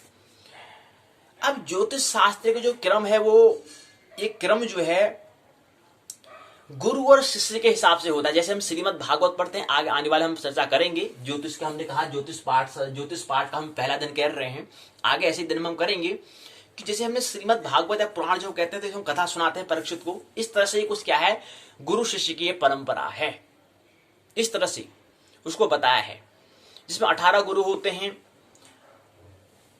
काश्यप के अनुसार होते हैं सूर्य, पितामह, व्यास, वरिष्ठ, अत्रि, पराशर, कश्यप, नारद, गर्ग, मरीचि, मनु, अंगिरा, लोमस, पौलिस, च्यवन, यवन, भृगु, शौनक और पुलस्त्य, ये होते हैं। अगला सिद्धांत तत्व विवेक में गुरु शिष्य की परंपरा कमलाकर भट्ट के द्वारा होता है। ब्रह्मा नारद का प्रसंग होता है, सूर्य मयासुर का होता है, चंद्र शौनक का होता है, वरिष्ठ मांडव्य का होता है। पराशर के अनुसार होता है ब्रह्मा नारद, चंद्र शौनक, वरिष्ठ मांडवीय, वामदेव, नारायण, वशिष्ठ लोमस। व्यास ने शिष्यों को दिया, सूर्य ने मय को दिया, सूर्य ने विभिन्न योगों में महर्षियों को, पराशर और मैत्री का।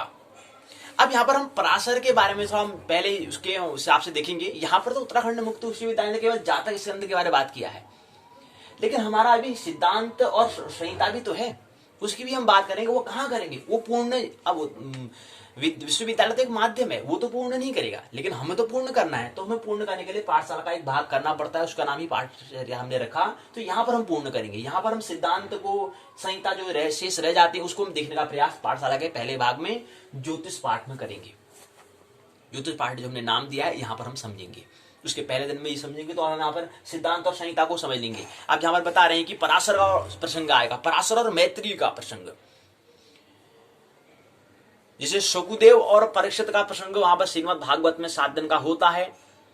ऐसे ही जैसे कृष्ण और अर्जुन का संवाद होता है, अर्जुन जिज्ञासा करता है जानने की, अपने मन को स्वस्थ करने के, स्वास्थ्य के बारे में, अपने स्वरूप को प्राप्त करने के लिए कृष्ण से प्रश्न पूछता है। ऐसा प्रसंग, ऐसा संवाद होता है। ऐसे ही पराशर और मैत्री का भी क्या है प्रसंग यहाँ पर है, वो आगे हम देखेंगे पाठशाला के पहले भाग में ज्योतिष पाठ में देख लेंगे। रोमक ब्रह्मा सूर्य सूर्य व्यवन।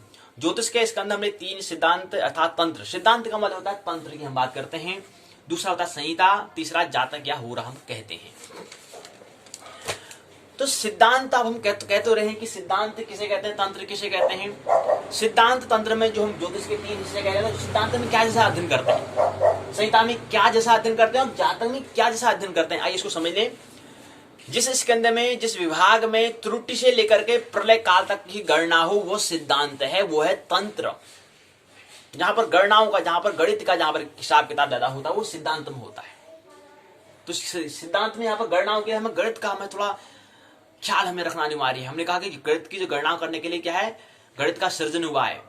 तो यहाँ पर गणित का थोड़ा हमें गणना करने के, हमें यहाँ पर थोड़ा गणित के बारे में थोड़ा हमें ज्ञान होना चाहिए। तो इस जो तंत्र, जो सिद्धांत जो पहला भाग है, इसमें क्या होता है, इस ऐसा स्कंद जिसमें हमें त्रुटि से लेकर के छोटा सा, हमने कहा भी, हमने अमूर्त काल त्रुटि कहा, और अमूर्त मुहूर्त हमने प्राण कहा। तो सबसे छोटा जो अमूर्त मतलब जो सूक्ष्म जो समय है, जो अमूर्त मतलब जो अमन नहीं, जो मुहूर्त मतलब जो दिखाई दिए, ऐसा समय जो त्रुटि है लेकर के प्रलय काल तक जो बड़ा सा विकराल जो समय है, उसको गणना करने के लिए हमें तंत्र अर्थात सिद्धांत अर्थात ज्योतिष का पहले भाग, पहला खंड में हमें देखना पड़ता है। पहले स्कंद में हमें देखना पड़ता है, पहले हिस्से में देखना पड़ता है, पहले भाग में देखना पड़ता है। सौर हो गया, सावन हो गया, नक्षत्र आदि हो गए, मास आदि हो गए, काल मास का होगा, प्रमेद बतलाने का क्रम यहाँ पर होता है। यहाँ हम समझते हैं काल का गणना कैसे करते हैं, हम समझ, समय की गणना कैसे करते हैं ये देखते हैं। ग्रह संचार का विस्तार से विवेचन यहाँ पर किया जाता है। गणित क्रियाओं को उपपत्ति क्रिया द्वारा समझाया जाता गया है। पृथ्वी, नक्षत्र और ग्रहों की स्थिति का वर्णन होता है इसमें। ग्रह साधन आदि में उपयोगी यंत्रों और उपकरणों का विवरण प्रस्तुत करने का यहाँ पर होता है। सूर्य है, जैसे उदाहरण के लिए हम सिद्धांत तो कह रहे हैं, जैसे सूर्य सिद्धांत एक है, तो सूर्य सिद्धांत एक पुस्तक है, एक संहिता है, एक किताब है, एक पुस्तक है, उसमें देख सकते हैं सूर्य सिद्धांत नामक दिया गया है। तो वहां पर क्या होगा, वहां पर सौर, सावन, नक्षत्र आदि मास को जो समय, वहां समय की गणना कैसे होती है, त्रुटि से लेकर प्रलय काल की गणना, वो सूर्य सिद्धांत में, इसलिए इसका नाम सूर्य, एक पुस्तक का नाम सिद्धांत है। लेकिन वहां पर ज्योतिष में सिद्धांत पहले हिस्से की बात, सिद्धांत की बात होगी, इसलिए उस पुस्तक का नाम सूर्य सिद्धांत है। दूसरा क्रम आता है संहिता। संहिता का मतलब जिसमें हम, जैसे हमने कहा जय संहिता, कभी आपने ध्यान दिया होगा तो महाभारत का नाम पूरा नाम, पहले इसका नाम क्या था, जय संहिता था। जो पीछे संहिता शब्द आया, संहिता का मतलब क्या होता है, जिसमें भूगोल, जिसमें भूलोक, अंतरिक्ष, ग्रह, नक्षत्र, ब्रह्मांड आदि की गति, स्थिति और तत्वत लोकों में रहने वाले प्राणियों की क्रिया विशेष द्वारा समस्त लोगों का समष्टिगत फल बतलाया गया जाता है, उसको हम कहते हैं संहिता। पहले में क्या था, पहले में समय का हिसाब किताब, गणना, त्रुटि से लेकर के प्रलय काल तक समय गणना, जहां पर मतलब सिद्धांत का मतलब होता है जहां पर गणना, मतलब गणित का जहां पर हो, तो पहले ज्योतिष का मतलब पहले भाग को गणित भी हम कह सकते हैं, जहां पर गणनाओं का जहां पर हम उपयोग करते हैं, समय के हिसाब किताब जहां पर करते हैं पहला। दूसरे में क्या है, दूसरे भाग में संहिता में है भूलोक, अंतरिक्ष, ग्रह, नक्षत्र, ब्रह्मांड आदि गति, उनकी स्थिति क्या है, उनका तत्व लोकों में रहने वाले प्राणियों की क्रिया विशेष द्वारा समस्त लोगों का क्या होता है, समष्टिगत फल बताया जाता है कि इसमें है तो इस ग्रह का ऐसा स्वभाव है तो उसका क्या फल होगा वो बताते हैं। आता है वराह मिहिर की बृहद संहिता, बृहद संहिता, भद्रबाहु संहिता, ये नाम दिए गए हैं, यहां पर हम समझ सकते हैं। तीसरा क्रम आता है जातक अर्थात होरा, और होरा अहो रात्र से मिलकर बना हुआ है। अहोरात्र में अ हो रा त्र, त्र और अ को निकालें तो होरा बन जाता है। तो होरा मतलब जातक क्या है, जिस स्कंद में ऐसा स्कंद, ऐसा भाग जिसमें जातक होरक अर्थात जातक का मतलब व्यक्ति, व्यक्ति ताजिक मुहूर्त प्रश्नादि का विचार विमर्श करके व्यष्टिपरक व्यक्तिगत फलादेश को बताया जाता है, उसको हम जातक शास्त्र, जातक स्कंद कहते हैं। इसमें आता है बृहद, लघु, जैमिनी सूत्र और पराशर, दो सूत्र यहां पर, पराशर का आता है बृहद पराशर और लघु पराशर। तो यहां पर हम देखते हैं जातक के बारे में, जातक मतलब व्यक्ति के बारे में, एक व्यक्ति को देखते हैं, एक व्यक्ति का जीवन कैसा है। व्यक्ति अब दो चीजें हमने कहा, वर्ण और आश्रम का मतलब वही होता है। वर्ण का मतलब व्यक्ति और आश्रम का मतलब जीवन, जीवन पर प्रभाव और व्यक्ति पर प्रभाव। अब जैसे व्यक्ति क्या है, एक जीवन व्यक्ति है, ठीक हो गया, उसके जीवन होगा, 70 साल का जीता है तो उसका जीवन में क्या प्रभाव होगा, व्यक्ति पर क्या वर्तमान में व्यक्ति है उसमें क्या प्रभाव पड़ रहा है और पूरे जीवन में क्या पड़ेगा। तो जीवन के भी 4 खंड और व्यक्ति के भी 4 खंड हमने कहा। जीवन के अर्थात जिसको हमने आश्रम कहा, 4 आश्रम होते हैं, 4 आश्रम, ब्रह्मचर्य, गृहस्थ, वानप्रस्थ, संन्यास, और 4 वर्ण, 4 व्यक्ति के विभाजन, ब्राह्मण, क्षत्रिय, वैश्य, शूद्र, ये 4 विभाजन किए थे। इसकी वैज्ञानिकता है, हमें ख्याल रहे तो वो हमें समझना है। तो व्यक्ति को मतलब व्यक्ति का प्रभाव क्या होगा उस पर, उसका व्यक्ति उसका है, उसका उस पर क्या प्रभाव, उसके जीवन में क्या प्रभाव पड़ेगा और उसके जीवन पर, और आगे जो उसका जीवन है, एक तो जीवन हो गया और व्यक्ति पर। व्यक्ति का पूरा जो 70 साल तक उसके जीवन में क्या प्रभाव पड़ेगा और उसका व्यक्ति जो उस पर क्या प्रभाव पड़ेगा। अगर स्थिति आई तो व्यक्ति पर क्या पड़ा उसका, और उसके पूरे जीवन पर क्या प्रभाव पड़ेगा। तो जीवन कह सकते हैं पूरे व्यक्ति का, जो हम जी रहे हैं, जो हम कोई कार्यकलाप हम करते हैं, उसके लिए हम जो व्यक्ति जीवित होता है वही तो करता है, जीवन का मतलब वही तो है कि निरंतर कुछ न कुछ कर्म करते रहना। अकड़ तो मुर्दे की पहचान होती है। अकड़ किसमें होती है, जिसमें जीवन नहीं होता है, मुर्दा जो होता है। तो जीवन का मतलब है जहां पर निरंतर परिवर्तन हो, झुक जाए, जैसे वृक्ष झुक जाता है, लेकिन मुर्दा जो है वो कहाँ झुकता है, तो अकड़ हो गया, वो तो जकड़ हो गया, जड़ हो गया है। तो ये हमें ख्याल रखना है। तो ये हमने समझा। अब आइए हम क्रम करते हैं, प्रवेश करते हैं, जो हम मुख्य प्रसंग हमारा जातक है उसको, आइए उसकी ओर प्रवेश करें। उत्तराखंड मुक्त विश्वविद्यालय की पुस्तक के बारे में भी समझें। तो ये इसको दिया गया है, ये यहाँ पर इस पिक्चर के माध्यम से, तस्वीर के माध्यम से, फिगर के माध्यम से हमें कुछ समझाया गया है। इसमें ध्यानपूर्वक हमें देखना क्या चीज दिया गया है। इसमें यहाँ पर क्या है, पृथ्वी दी गई है, पृथ्वी के बाद फिर आगे ये क्या दिए हैं, ये पृथ्वी है, तो आगे यहाँ पर 12 राशि दिए गए हैं। मेष, वृष, मिथुन, कर्क, सिंह, कन्या, तुला, वृश्चिक, धनु, मकर, कुंभ, मीन, ये 12 राशि दिए गए हैं और 12 राशियों के यहाँ पर चित्र दिए गए हैं। ये कर्क राशि है, ये 12 राशि दिए गए और यहाँ पर बीच में पृथ्वी है और आगे क्या है, चारों। और ये जो नक्षत्र, जो हम क्या कह रहे हैं, राशि कह रहे हैं, राशि क्या है, तारा है, नक्षत्रों का समूह है। और एक राशि में 9 चरणाक्षर आते हैं, अर्थात नक्षत्र आते हैं। और नक्षत्र क्या है, तारों का समूह है, ग्रुप ऑफ स्टार है। तो पृथ्वी से दूरी तो होंगे तारे, तो इसलिए तारा यहाँ पर, पृथ्वी यहाँ पर दिया है और फिर आगे तारा दिया गया है। फिर यहाँ पर एक वर्तुल बनाया गया है, यहाँ पर एक मानचित्र दिया है, जन्म मानचित्र हमें दिया गया है। यहाँ पर एक 12 भाव दिया गया, यहाँ पर इसी जन्मांक चक्र दिया गया है। तो आइए प्रवेश करें।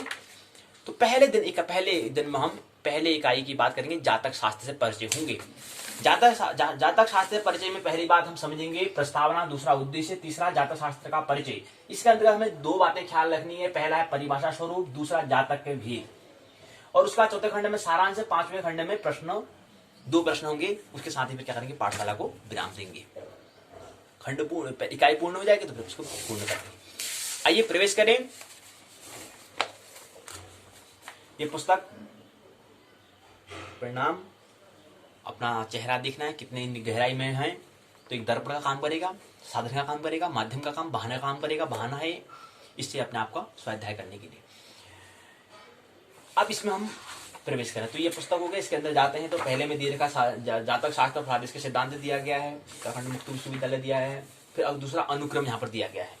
अनुक्रम में ये पूरी अपनी बात की वो यहाँ पर दिया गया है, पूरा कितनी इकाई, कितने खंड, कितनी इकाई दी गई, ये दिया गया है। अगले में आता है फिर लिखा है यहाँ पर ज्योतिष द्वितीय वर्ष है, प्रथम प्रश्न पत्र है, जातक शास्त्र प्रादेश के सिद्धांत खंड पहला है। इस जातक स्कंद को हम समझने का प्रयास यहाँ पर करेंगे। फिर ये दिया है इकाई पहली, जातक शास्त्र का परिचय। इकाई की संरचना दी है, स्ट्रक्चर दिया गया है, पहला प्रस्ताव, दूसरा उद्देश्य, तीसरा है जातक शास्त्र का परिचय। अगला जातक शास्त्र परिचय का एक खंड दिया है, उसकी शाखा दी गई है। पहला है जातक शास्त्र का परिभाषा स्वरूप, दूसरा जातक शास्त्र के भेद प्रकार। बोध प्रश्न सारांश है, परिभाषा शब्दावली, बोध प्रश्न के उत्तर है, संदर्भ ग्रंथ सूची है, सहायक पाठ्य सामग्री है, निबंधात्मक प्रश्न दिए गए हैं। अब यहाँ पर प्रस्तावना में क्या कहते हैं, प्रस्तावना बताते हैं कि पहली जातक या होरा शास्त्र हम कहते हैं। जातक शास्त्र का परिचय नामक शीर्षक संबंधित है। यहाँ पर जातक शास्त्र त्रिस्कंद ज्योतिष में होरा या फलित स्कंद के अंतर्गत आता है। मतलब 3 स्कंद होते हैं हमने कहा ज्योतिष के, तो उसके अंदर क्या है, एक तीसरा हिस्सा आता है। जातक शास्त्र त्रिस्कंद ज्योतिष में होरा या फलित स्कंद के अंतर्गत आता है। तो ये हमें ख्याल रहे कि हमने जो कहा कि जातक शास्त्र जो हम कह रहे हैं, ये जातक शास्त्र को जो समझ रहे हैं वो क्या आता है, जातक होरा या स्कंद, या उसको हम फलित भी कहते हैं, फलित भी कहते हैं। एक नया नाम और है इसमें, फलित। जातक शास्त्र जो इकाई दी गई है ये क्या है, ये ज्योतिष के 3 हिस्से हैं। तीसरे हिस्से का जो तीसरा हिस्सा है जातक शास्त्र जो है त्रिस्कंद ज्योतिष में होरा या फलित, होरा भी हमने कहा, इसको तीसरा नाम है फलित भी हम कहते हैं। फलित, फलित के अंतर्गत, फलित भी इसका नाम हम कहा हमने। तो जातक कहो, होरा कहो या फलित कहो, तो यानी कि ज्योतिष के जो हम ज्योतिष कह रहे हैं, ये ज्योतिष का क्या है, तीसरा हिस्सा है जातक, होरा या फलित हम कह सकते हैं। अब क्या होता है ये जातक, होरा या फलित क्या होता है, जातक हो या फलित या होरा शास्त्र क्या होता है, ग्रह नक्षत्र आदि के प्रभाव से व्यक्तिगत जीवन में शुभ अशुभ घटना का अध्ययन जिस स्कंद में, जिस भाग में हम करते हैं उसको हम जातक, होरा या फलित शास्त्र कहते हैं। उद्देश्य दिए गए हैं। पहला उद्देश्य है जो जातक शास्त्र को परिभाषित करने में समर्थ होंगे, जातक शास्त्र के महत्व को समझा सकेंगे, जातक शास्त्र के विभेद का निरूपण करने में समर्थ होंगे, जातक शास्त्र का स्वरूप वर्णन करने में समर्थ होंगे, जातक शास्त्र के संबंध के निरूपण करने में समर्थ होंगे। परिचय दिया गया है, 3 भाग होते हैं कहा, सिद्धांत, संहिता और होरा कहा। जिस स्कंद में होरा या जातक ताजिक मुहूर्त प्रश्नादि का विचार व्यष्टि परक या व्यक्तिगत फलादि से बताया जाता है, उसे जातक या होरा शास्त्र हम कहते हैं, या फलित हम उसको कहते हैं। होरा शब्द क्या है, वो काल, होरा का मतलब होता है काल, अर्थात काल नियामक होरा शब्द है। एक दिन में क्या होता है, एक दिन रात में 24 घंटे होते हैं, 12 घंटे का दिन, 12 घंटे का रात, इसमें 24 काल होरा होती है। इसके आधार पर भारतीय वार गणना सिद्ध होती है। 2.5 घंटे की एक होरा होती है। ये होराएं अहोरात्र में होती है, इसलिए अहोरात्र शब्द के आदि में अ अक्षर और अंत में त्र अक्षर को क्या करते हैं, लोप कर देते हैं, हटा देते हैं, गायब कर देते हैं। अहोरात्र में और त्र को हटाया तो होरा शब्द यहाँ पर बनता है। ये शरावली नामक ग्रंथ में यहाँ पर सूत्र दिया भी गया है कैसे अहोरात्र बना है। अगला क्रम आता है बृहद जातक में भी लिखा है। ये हमने कहा ना, जातक कहो, होरा को या फलित कहो। जातक शास्त्र क्या है, वह तीसरा होरा या फलित के अंतर्गत आता है, इसके अंतर्गत है, तीसरे हिस्से। तो यहाँ पर बृहद जातक लिखा है, तो यानी कि हम किसकी, ज्योतिष के तीसरे हिस्से की हम बात कर रहे हैं। जातक शास्त्र क्या है, बताते हैं कि प्राणियों की जन्मकालीन ग्रह संध्या या तिथि नक्षत्र आदि द्वारा उनके जीवन में आने वाले सुख दुख का निर्णय जिस शास्त्र में होता है, जिस शास्त्र का मतलब होता है सम्मत, मतलब जैसे विज्ञान है, विज्ञान का मतलब क्या होता है, साइंस का मतलब क्या होता है, साइंस का मतलब कोई भी व्यक्ति इसको प्रयोग करेगा तो उसका सभी का निष्कर्ष समान निकलेगा, एक मत होगा। इसलिए शास्त्र का मतलब होता है सम्मत, जहां पर सभी व्यक्तियों का, ऋषि मनुष्यों ने जो उनने खोज किया, जो उन्होंने शोध किया, जो उन्होंने अनुसंधान किया, सबका मत एक होगा, उसको ही शास्त्र कहते हैं, उसको सम्मत कहते हैं। तो वही कह रहे हैं कि सुख दुख आदि निर्णय जिस शास्त्र में होता है उसको हुरा शास्त्र, जातक शास्त्र या फलित के अंतर्गत आता है, फलित के अंतर्गत आता है, उसको जातक शास्त्र या हुरा शास्त्र हम कहते हैं। अब अहोरात्र कैसे मिला का बना है ये हमने बता दिया। अहोरात्र में और तरह को हमने लोप कर दिया है, और होरा को लग्न भी हम कहते हैं, हमें ख्याल रहे। होरा मनुष्य के पूर्व जन्म आदि शुभ अशुभ कर्मों का प्रकाशित हमें करता है। यहाँ पर प्रसंग यहाँ पर दिया गया है, ज्योतिष के ग्रंथों में होरा शब्द का लक्षण यहाँ पर बताया गया है। अगला यहाँ पर शरावली नामक ग्रंथ भी इसका जिक्र किया गया है कि क्या होता है। इसके बाद अगला जातक सारदीप में भी ये बताया गया है, सूत्र के माध्यम से दिया गया है। फिर होरा के लक्षण क्या हैं, क्या इसके ढंग होते हैं, उस ढंग के बारे में बताए हैं। उसके बाद जातक शास्त्र की प्रशंसा मित्र जातक रत्नमाला ग्रंथ में यहाँ पर दिया गया है, सूत्र के माध्यम से दिया गया है। फिर जातक शास्त्र का प्रयोजन का ज्ञान क्या है, उसका प्रयोजन का ज्ञान हमें क्या होना है, जातक शास्त्र का प्रयोजन का ज्ञान ख्याल क्या रखना, उसको यहाँ पर दिया गया है सूत्र के माध्यम से। अगला फिर यहाँ पर वराह मिहिर ने स्वग्रंथ लघु जातक में ये बताया है सूत्र के माध्यम से। जातक शास्त्र हम क्या कर रहे हैं, जातक शास्त्र परिचय हो रहे हैं, इंट्रोडक्शन कर रहे हैं उसके, जातक शास्त्र है क्या, तो उसको यहाँ पर अलग अलग किताब के माध्यम से बताया गया है। तो वारा मिहिर ने अपने स्वग्रंथ जो है लघु जातक में उन्हें बताया है। फिर जातक शास्त्र की परिभाषा और स्वरूप क्या है। अब इसकी परिभाषा मतलब उसको शब्दों के समूह हम क्या कहेंगे, और उसका स्वरूप, उसका नेचर क्या है, उसकी प्रकृति क्या है। ग्रह नक्षत्र के प्रभाव से व्यक्तिगत जीवन की शुभ अशुभ घटना का अध्ययन जिस स्कंद में होता है उसे हम होरा कहते हैं। होरा किसे कहते हैं, ग्रह नक्षत्र के प्रभाव से व्यक्तिगत जीवन की शुभ और अशुभ शुभ घटना का अध्ययन जिस स्कंद में करेंगे, जिस खंड में, जिस हिस्से में हम करेंगे, उस खंड का नाम, उस स्कंद का नाम हम होरा कहते हैं। हिस्से में बहुत बड़ा ब्रह्मांड है, लेकिन एक हिस्से का हमें अनुभव करने समझना है तो इसको एक हिस्से की बात करें, उसको होरा कहेंगे। पूरा ब्रह्मांड को नहीं समझ सकते, समझने के लिए शुरू से हमें करना पड़ेगा। फिर यही बताने का प्रयास किया गया है। कहते हैं कि हमारे जन्म कुंडली में होने वाले सभी 12 स्थानों के नाम यहाँ पर दिए गए हैं। पहले भाव को तनु, दूसरे भाव को धन, तीसरे को सहज, चौथे को सुहृत, पांचवें को सुत, छठे को रिपु, सातवें को जाया, आठवें को मृत्यु, नौवें को धर्म, 10वें को कर्म, 11वें को आय, 12वें को व्यय। ये 12 उनके हमने कोष्टक कहा, जो कमरे कहा, हाउस का जो भाव कहा, उनके 12 भाव के उनके विभाग क्या है, उनका नाम दिया है। तो ये बातें हमें बताई गई हैं।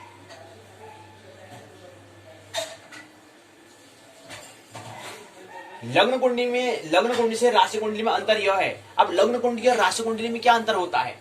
लग्न कुंडली में प्रथम स्थान में जन्मकालीन लग्न की राशि का अंक हमें दिया गया लिखा हुआ होता है, जबकि राशि कुंडली में जन्म राशि लिखी हुई होती है। यही अंतर होता है। शेष बातें क्या होती है, दोनों में समान होती है, हमें ख्याल रहे। इसी क्रम से नारद और वशिष्ठ के पश्चात फलित ज्योतिष के क्षेत्र में महर्षि का पद प्राप्त करने वाले पराशर ही हुए। तो नारद और वशिष्ठ जो हैं, नारद और वशिष्ठ के पश्चात जो है फलित ज्योतिष में, जातक में फलित ज्योतिष हम कह रहे हैं क्या है, ज्योतिष का पहला सिद्धांत, दूसरा संहिता, तीसरा फलित है, और तीसरे फलित के अंदर जातक और होरा को हम समझते हैं। तो कह रहे हैं कि जो फलित ज्योतिष जो है उसमें सबसे पहले जो महर्षि जो आते हैं, नारद और वशिष्ठ का प्रसंग आता है। उसके बाद जो आते हैं महर्षि प्राप्त करने वाले जो महर्षि वो है पराशर, वृहत पराशर को आगे प्रसंग हम लेंगे, यहाँ पर ज्योतिष पाठ में लेंगे उनके प्रसंग को। जो यहाँ पर उत्तराखंड मुक्त जो संस्था के द्वारा नहीं दिया गया, जो पाठ्यक्रम में पाठ्यचर्या में जो नहीं होगा उसको हम लेंगे पाठ्यचर्या में, और जो उससे संबंधित प्रश्न होंगे उसको हम पाठशाला के पहले भाग में पाठ्यचर्या में प्रश्नोत्तर सत्र करिकुलम में लेंगे, और जो सिलेबस में लेंगे। तो यह बात हमें बताई है, पराशर हैं। इस प्रकार भारतीय ज्योतिष के प्रवर्तकों में महर्षि पराशर अग्रण्य सबसे आगे आते हैं। यह निसंदिग्ध है, इसलिए उन्होंने कहा कलो पराशर स्मृति ही, कलो पराशर स्मृति। जातक के भेद कितने होते हैं। अब जातक की तो हम बात कर रहे हैं, फलित ज्योतिष के अंदर जातक या होरा की तो हम बात कर रहे हैं। अब इसके भेद क्या, उसी प्रकार ताजिक होता है, मुहूर्त होता है, प्रश्न होता है, जातक होता है, शकुन से जातक स्कंदी, ये भेद हैं। कितने भेद हैं। पहला ताजिक है, दूसरा मुहूर्त, तीसरा प्रश्न, चौथा जातक, पांचवा शकुन। ये क्या है 5, 1 2 3 4 5 इसके क्या है भेद है, प्रकार हैं। ख्याल नहीं, जातक का ही प्रकार है। पहला ताजिक, दूसरा मुहूर्त, तीसरा प्रश्न, चौथा जातक और पांचवा सगुन। और दूसरा जो प्रश्न पत्र अभी हमने समझा था कि दूसरा प्रश्न पत्र क्या है, मुहूर्त विचार जो हम कह रहे थे। क्या है दूसरा प्रश्न, जो अभी दूसरा प्रश्न पत्र आएगा JY 202, इनकी दूसरा प्रश्न पत्र जो आएगा मुहूर्त पर हम विचार करने वाले हैं। तो यह मुहूर्त जो है क्या है, फलित ज्योतिष के अंदर आने वाला जातक है। होरा के भेद प्रकार में आता है मुहूर्त। तो दूसरा प्रश्न पत्र को हम जातक को ही हम बात, फलित की हम बात कर रहे हैं। कहने का मतलब है जो यहाँ पर जो उत्तराखंड मुक्त विश्वविद्यालय जो मुख्य जो यहाँ पर जो ज्योतिष के बारे में दिया गया है वह ज्योतिष का तीसरे हिस्से की बात की है। तो यहाँ पर सिद्धांत और संहिता के बारे में इतना जिक्र ज्यादा नहीं किया है, फल पर ज्यादा जोर दिया है। ये समझे कि हम स्नातक में हम फलित के बारे में ज्यादा समझने का प्रयास करेंगे। तो ये है ताजिक खंड के भी क्या है, खंड भी और भी इसके ताजिक खंड में ताजिक, नीलकंठी, हायरन रत्न आदि। मुहूर्त खंड में चिंतामणि, अब इसके दे रखा हम मुहूर्त कह रहे हैं कैसे, और ताजिक खंड में ताजिक, नीलकंठी है, हायन रत्न है। और दूसरा मुहूर्त खंड में मुहूर्त चिंतामणि, मुहूर्त गणपति, मुहूर्त मार्तंड हो गया, इसके दिए गए हैं। प्रश्न खंड में षट पंचाशिका, आर्य संपत्ति, प्रश्न विद्या, प्रश्न श्रोमणी, जातक स्कंद के लघु आप जातक स्कंद हम कह रहे हैं, इसमें लघु जातक आता है, वृहद जातक आता है, जातक अलंकार आता है, जातक भरण आता है, जातक पारिजात आता है, और शकुन में क्या है, प्रश्न शकुन हो गया, शकुन विद्या हो गया, आदि ग्रंथ इसमें आते हैं। तो ये हमने समझने का प्रयास यहाँ पर किया, ये बात हमें दी गई है। और अगला प्रश्न कहते हैं कि यहाँ पर क्या है, अगले प्रश्न में कहते हैं कि जातक के अंतर्गत राशिशील विवेक, नक्षत्र गुण विचार, द्वादश भाव फल विचार, 10 वर्ग चक्र निर्माण, दशांतर विचार, ग्रहावस्था विचार, षड वर्ग व गोचर विचार, सुदर्शन चक्र विचार। अब जैसे सुदर्शन चक्र यहाँ पर दिया गया है, ये अभी ये भी हम क्या करेंगे, सब पूरे जातक में करेंगे। ये सुदर्शन चक्र यहाँ पर दिया गया है, सुदर्शन चक्र में 3 यहाँ पर दिए गए हैं, 3 चक्र दिए गए, 3 चित्र है यहाँ पर, 1 जन्मांक चक्र, 2 जन्मांक चक्र और 3 जन्मांक चक्र। तो एक सूर्य का होता है, एक पृथ्वी का हिसाब से होता है, और एक 3 हो गए, एक सूर्य, पृथ्वी और एक तीसरा है। उसके आधार पर हम तीनों के सुदर्शन चक्र में लेते हैं। 3 के तल पर पृथ्वी हो सकता है, तीसरा तो पृथ्वी है, चंद्रमा हो गया, सूर्य होगा, तो तीसरा पृथ्वी बचा, तो पृथ्वी के तल पर दे सकते हैं, उसको हम कहते हैं जन्मांक चक्र। तो उसको भी यहाँ पर समझेंगे, सुदर्शन चक्र विचार। फिर द्वादश लग्न विचार में ग्रह भाव फल विवेक, विविध योग, ताजिक प्रकरण, संस्कार प्रकरण, विवाह संस्कार विचार, वास्तु प्रकरण, यात्रा प्रकरण, मुहूर्त परिवेश में प्रकरण, प्रश्न प्रकरण आदि विषयों का हम अध्ययन यहाँ पर करेंगे। यद्यपि जातक स्कंद का अध्ययन क्या है, बहुत बड़ा है, लेकिन फिर भी हम यहाँ पर जातक स्कंद के महत्वपूर्ण विषयों पर यहाँ पर उल्लेख करेंगे। ऐसा उत्तराखंड मुक्त विश्वविद्यालय के जो लेखक, जो लिखने वाले जो है कहते हैं। ठीक है, बहुत बड़ा है, लेकिन फिर भी हम प्रयास ही करेंगे कि सबको संक्षिप्त में आपको बता दें, परिचय करा दें।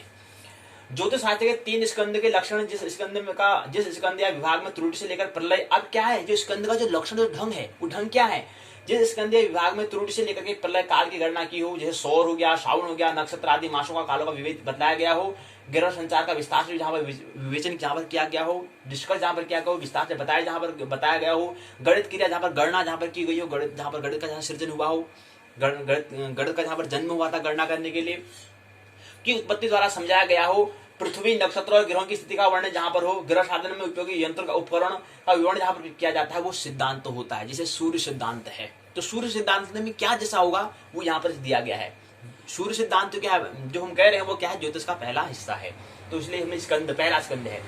दूसरा स्कंद आता है, इसका दूसरा नाम भी है, याद रहे, सिद्धांत को हम तंत्र भी कहते हैं, ये भी हम ख्याल। इसका नाम क्या है, सिद्धांत तंत्र। जैसे हमने कहा फलित के अंदर जातक और होरा भी इसको हम कहते हैं, इसी प्रकार से सिद्धांत को हम तंत्र भी कहते हैं। उसका अगला आता है जिसमें भूलोक, अंतरिक्ष ग्रह, नक्षत्र, ब्रह्मांड आदि गति, स्थिति और तत्त लोगों में रहने वाले प्राणियों की क्रिया विषय द्वारा समस्त लोगों का समष्टि फल बताया जाता है, उसको संहिता हम कहते हैं। दूसरा भाग, दूसरा हिस्सा वारा मिहिर के अनुसार जिसमें समस्त ज्योतियों के विषयों का सर्वांग वर्णन और उसका प्रभाव निरूपण होता है, वह है संहिता, बताया सूत्र के माध्यम से। फिर ज्योतिषी के लक्षण कोष क्या होते हैं, जातक शास्त्र में जानने वाले देवज्ञ या जो ज्योतिषी हैं, जो ज्योतिष का अध्ययन करने वाले व्यक्ति हैं, उनके लक्षण और दोष क्या है, ये बताने का प्रयास यहाँ पर किया गया है। इसके बाद बताया है आचार्य वराहमिहिर ने अपने ग्रंथ बृहद संहिता के समांतर अध्याय में ज्योतिषों को कैसा होना चाहिए, उनके लक्षण क्या है, उसके ढंग क्या है, उसके बारे में बताया है। हमने कहा था कि अगर ज्योतिषी अगर ढंग का नहीं होगा, अगर ज्योतिष ने ज्योतिष के 3 हिस्से का ख्याल नहीं रखा होगा, नहीं तो ज्योतिष क्या हो जाएगा, बदनाम हुआ है। सबसे ज्यादा तिरस्कृत विषय और सबसे ज्यादा प्रख्यात विषय है। तिरस्कृत कब हो जाता है, मदारीपन कब हो जाता है, जब गैर अनिवार्य में ही उलझ जाते हैं। जब हम अर्ध अनिवार्य और अनिवार्य जगत में जाते हैं तो वहां पर क्रांति हो जाती है। ज्योतिष विज्ञान भी है और अध्यात्म भी है। ज्योतिष अगर अर्ध अनिवार्य जगत की हम बात करेंगे तो विज्ञान बन जाएगा, अनिवार्य जगत की बात करेंगे तो अध्यात्म बन जाएगा, और तीसरे हिस्से गैर अनिवार्य की बात करेंगे तो मदारीगिरी बन जाएगा, तिरस्कृत हो जाएगा। तो इसलिए बता रहे हैं कि यहाँ पर उसका लक्षण, जो ज्योतिषी जो उसका अध्ययन करने वाला जो ज्योतिषी होंगे, उनका लक्षण, उनका दोष क्या है, उनके ढंग कैसे होने चाहिए, उनके आचरण कैसे होने चाहिए, उनकी योग्यता के बारे में यहाँ पर जिक्र करा है। तो ये बात बताई है उनने। कैसा होना चाहिए, दर्शनीय, नम्र, सत्यवादी होना चाहिए, राग द्वेष रहित होना चाहिए। कुल मिलाकर उसको प्रकृति के 3 गुणों का ख्याल रखना चाहिए। हाथ पैर नाखून आंख दांत, ये लक्षण उसको उन्होंने बताए गए। अब जो इसने बताया वो नहीं भी हो, लेकिन हमारे अंदर क्या है, प्रकृति के 3 गुणों का ख्याल रखते हुए हमें जो हमारा स्वरूप, जो हमारा क्या है स्वरूप अंतर्गत जो हमारा है, वो हमें धारण करना है। ऐसा गुण, ऐसा लक्षण, ऐसा हमारा क्या हो, आचरण हमारा होना चाहिए जो स्वभाव के अनुरूप हो, अनुकूल हो। गैर अनुकूल हो नहीं, जो हमारा स्वभाव है वो हमारा हमें रखना है। जैसे अब बताने की जरूरत नहीं होती, प्रकृति के 3 गुण होते हैं। तमस गुण हमें नहीं होना पड़ता है, रजस भी हमें नहीं होना है, हमें सतोगुणी हमें होना होता है। 2 तल पर हमें नहीं रहना है, तीसरे तल में जाकर ही अनिवार्य जगत में हम प्रवेश कर सकते हैं। और तीसरे तल के बाद फिर आगे आता है ब्रह्म जगत आता है, तो वहां पर अनिवार्य जगत की बात आएगी। अनिवार्य जगत के लिए हमें प्रकृति से आगे तर्गुणातीत हमें हो जाना होता है। वही हमें अब जय पराजय हानि लाभ से आगे उठना होता है। हमें सुख दुख से आगे शांति, और शांति से आगे आनंद की ओर, ब्रह्म जगत में आनंद की बात होती है, तो वहां हमें जाना होता है। तो यही बताया कि उनके लक्षण क्या होने चाहिए, वो बताने का यहाँ पर क्या है। फिर बहुत प्रश्न यहाँ पर दिए गए हैं। इसके बाद अगला क्रम आता है, फिर ये बताने का यहाँ पर किया गया है। फिर सारांश से बातें यहाँ पर दी गई है, कुछ क्रम यहाँ पर दिए गए हैं। ये मुख्य बातें ही थी हमारी। परिभाषा दी है, होरा का मतलब हरि शास्त्र समय होता है, अहोरात्र में दिन रात होता है। जातक शास्त्र व्यक्तिगत, फादिश का शास्त्र। जातक शास्त्र क्या है, फलित ज्योतिष के अंदर आने वाला एक, उनके अंदर जातक होरा होता है, जिसको हम कहते हैं कि जिसमें क्या हो, व्यक्तिगत जीवन में फल का आदेश करने वाला, मतलब प्रकृति का अनुकूल कैसे हमें अनुकूल जीना है, उसके प्रतिकूल नहीं, कैसे हमें समर्पण हमें करना है, कैसे हमें तथाता का हमें ले जाना है, कैसे हमें अनिवार्य जगत में प्रवेश करना है, उसका क्रम यहाँ पर होता है। बहुत प्रश्न दिए गए हैं। संदर्भ ग्रंथ सूची, सहायक पाठ्य सामग्री, निबंधात्मक प्रश्न 2 प्रश्न पूछे गए। पहला है जातक शास्त्र का परिचय देते हुए उसके स्वरूप और महत्व का प्रकाश डालिए, पहला प्रश्न। दूसरा प्रश्न, जातक के भेदों आदि का निरूपण करते हुए दैविकी के लक्षण का विस्तारपूर्वक वर्णन करो। तो यहीं पर क्या है, ये पाठशाला तो जो पहला खंड है, कहते हैं जो पहली का ये पूर्ण होती है, जातक शास्त्र का परिचय, ये पूर्ण होता है। मानना नहीं है, जानना है, आनंद महोत्सव जीवन जीना है। मंगलमय हो जीवन तुम्हारा, मानना नहीं है, जानना, आनंद महोत्सव जीवन जीना है। मेरी बातों को इतने प्रेम पूर्वक शांतिपूर्वक सुना, बहुत बहुत अनुग्रहित हूँ। अंत में सबके भीतर बैठे हुए परमात्मा को प्रणाम करता हूँ, मेरा प्रणाम स्वीकार है।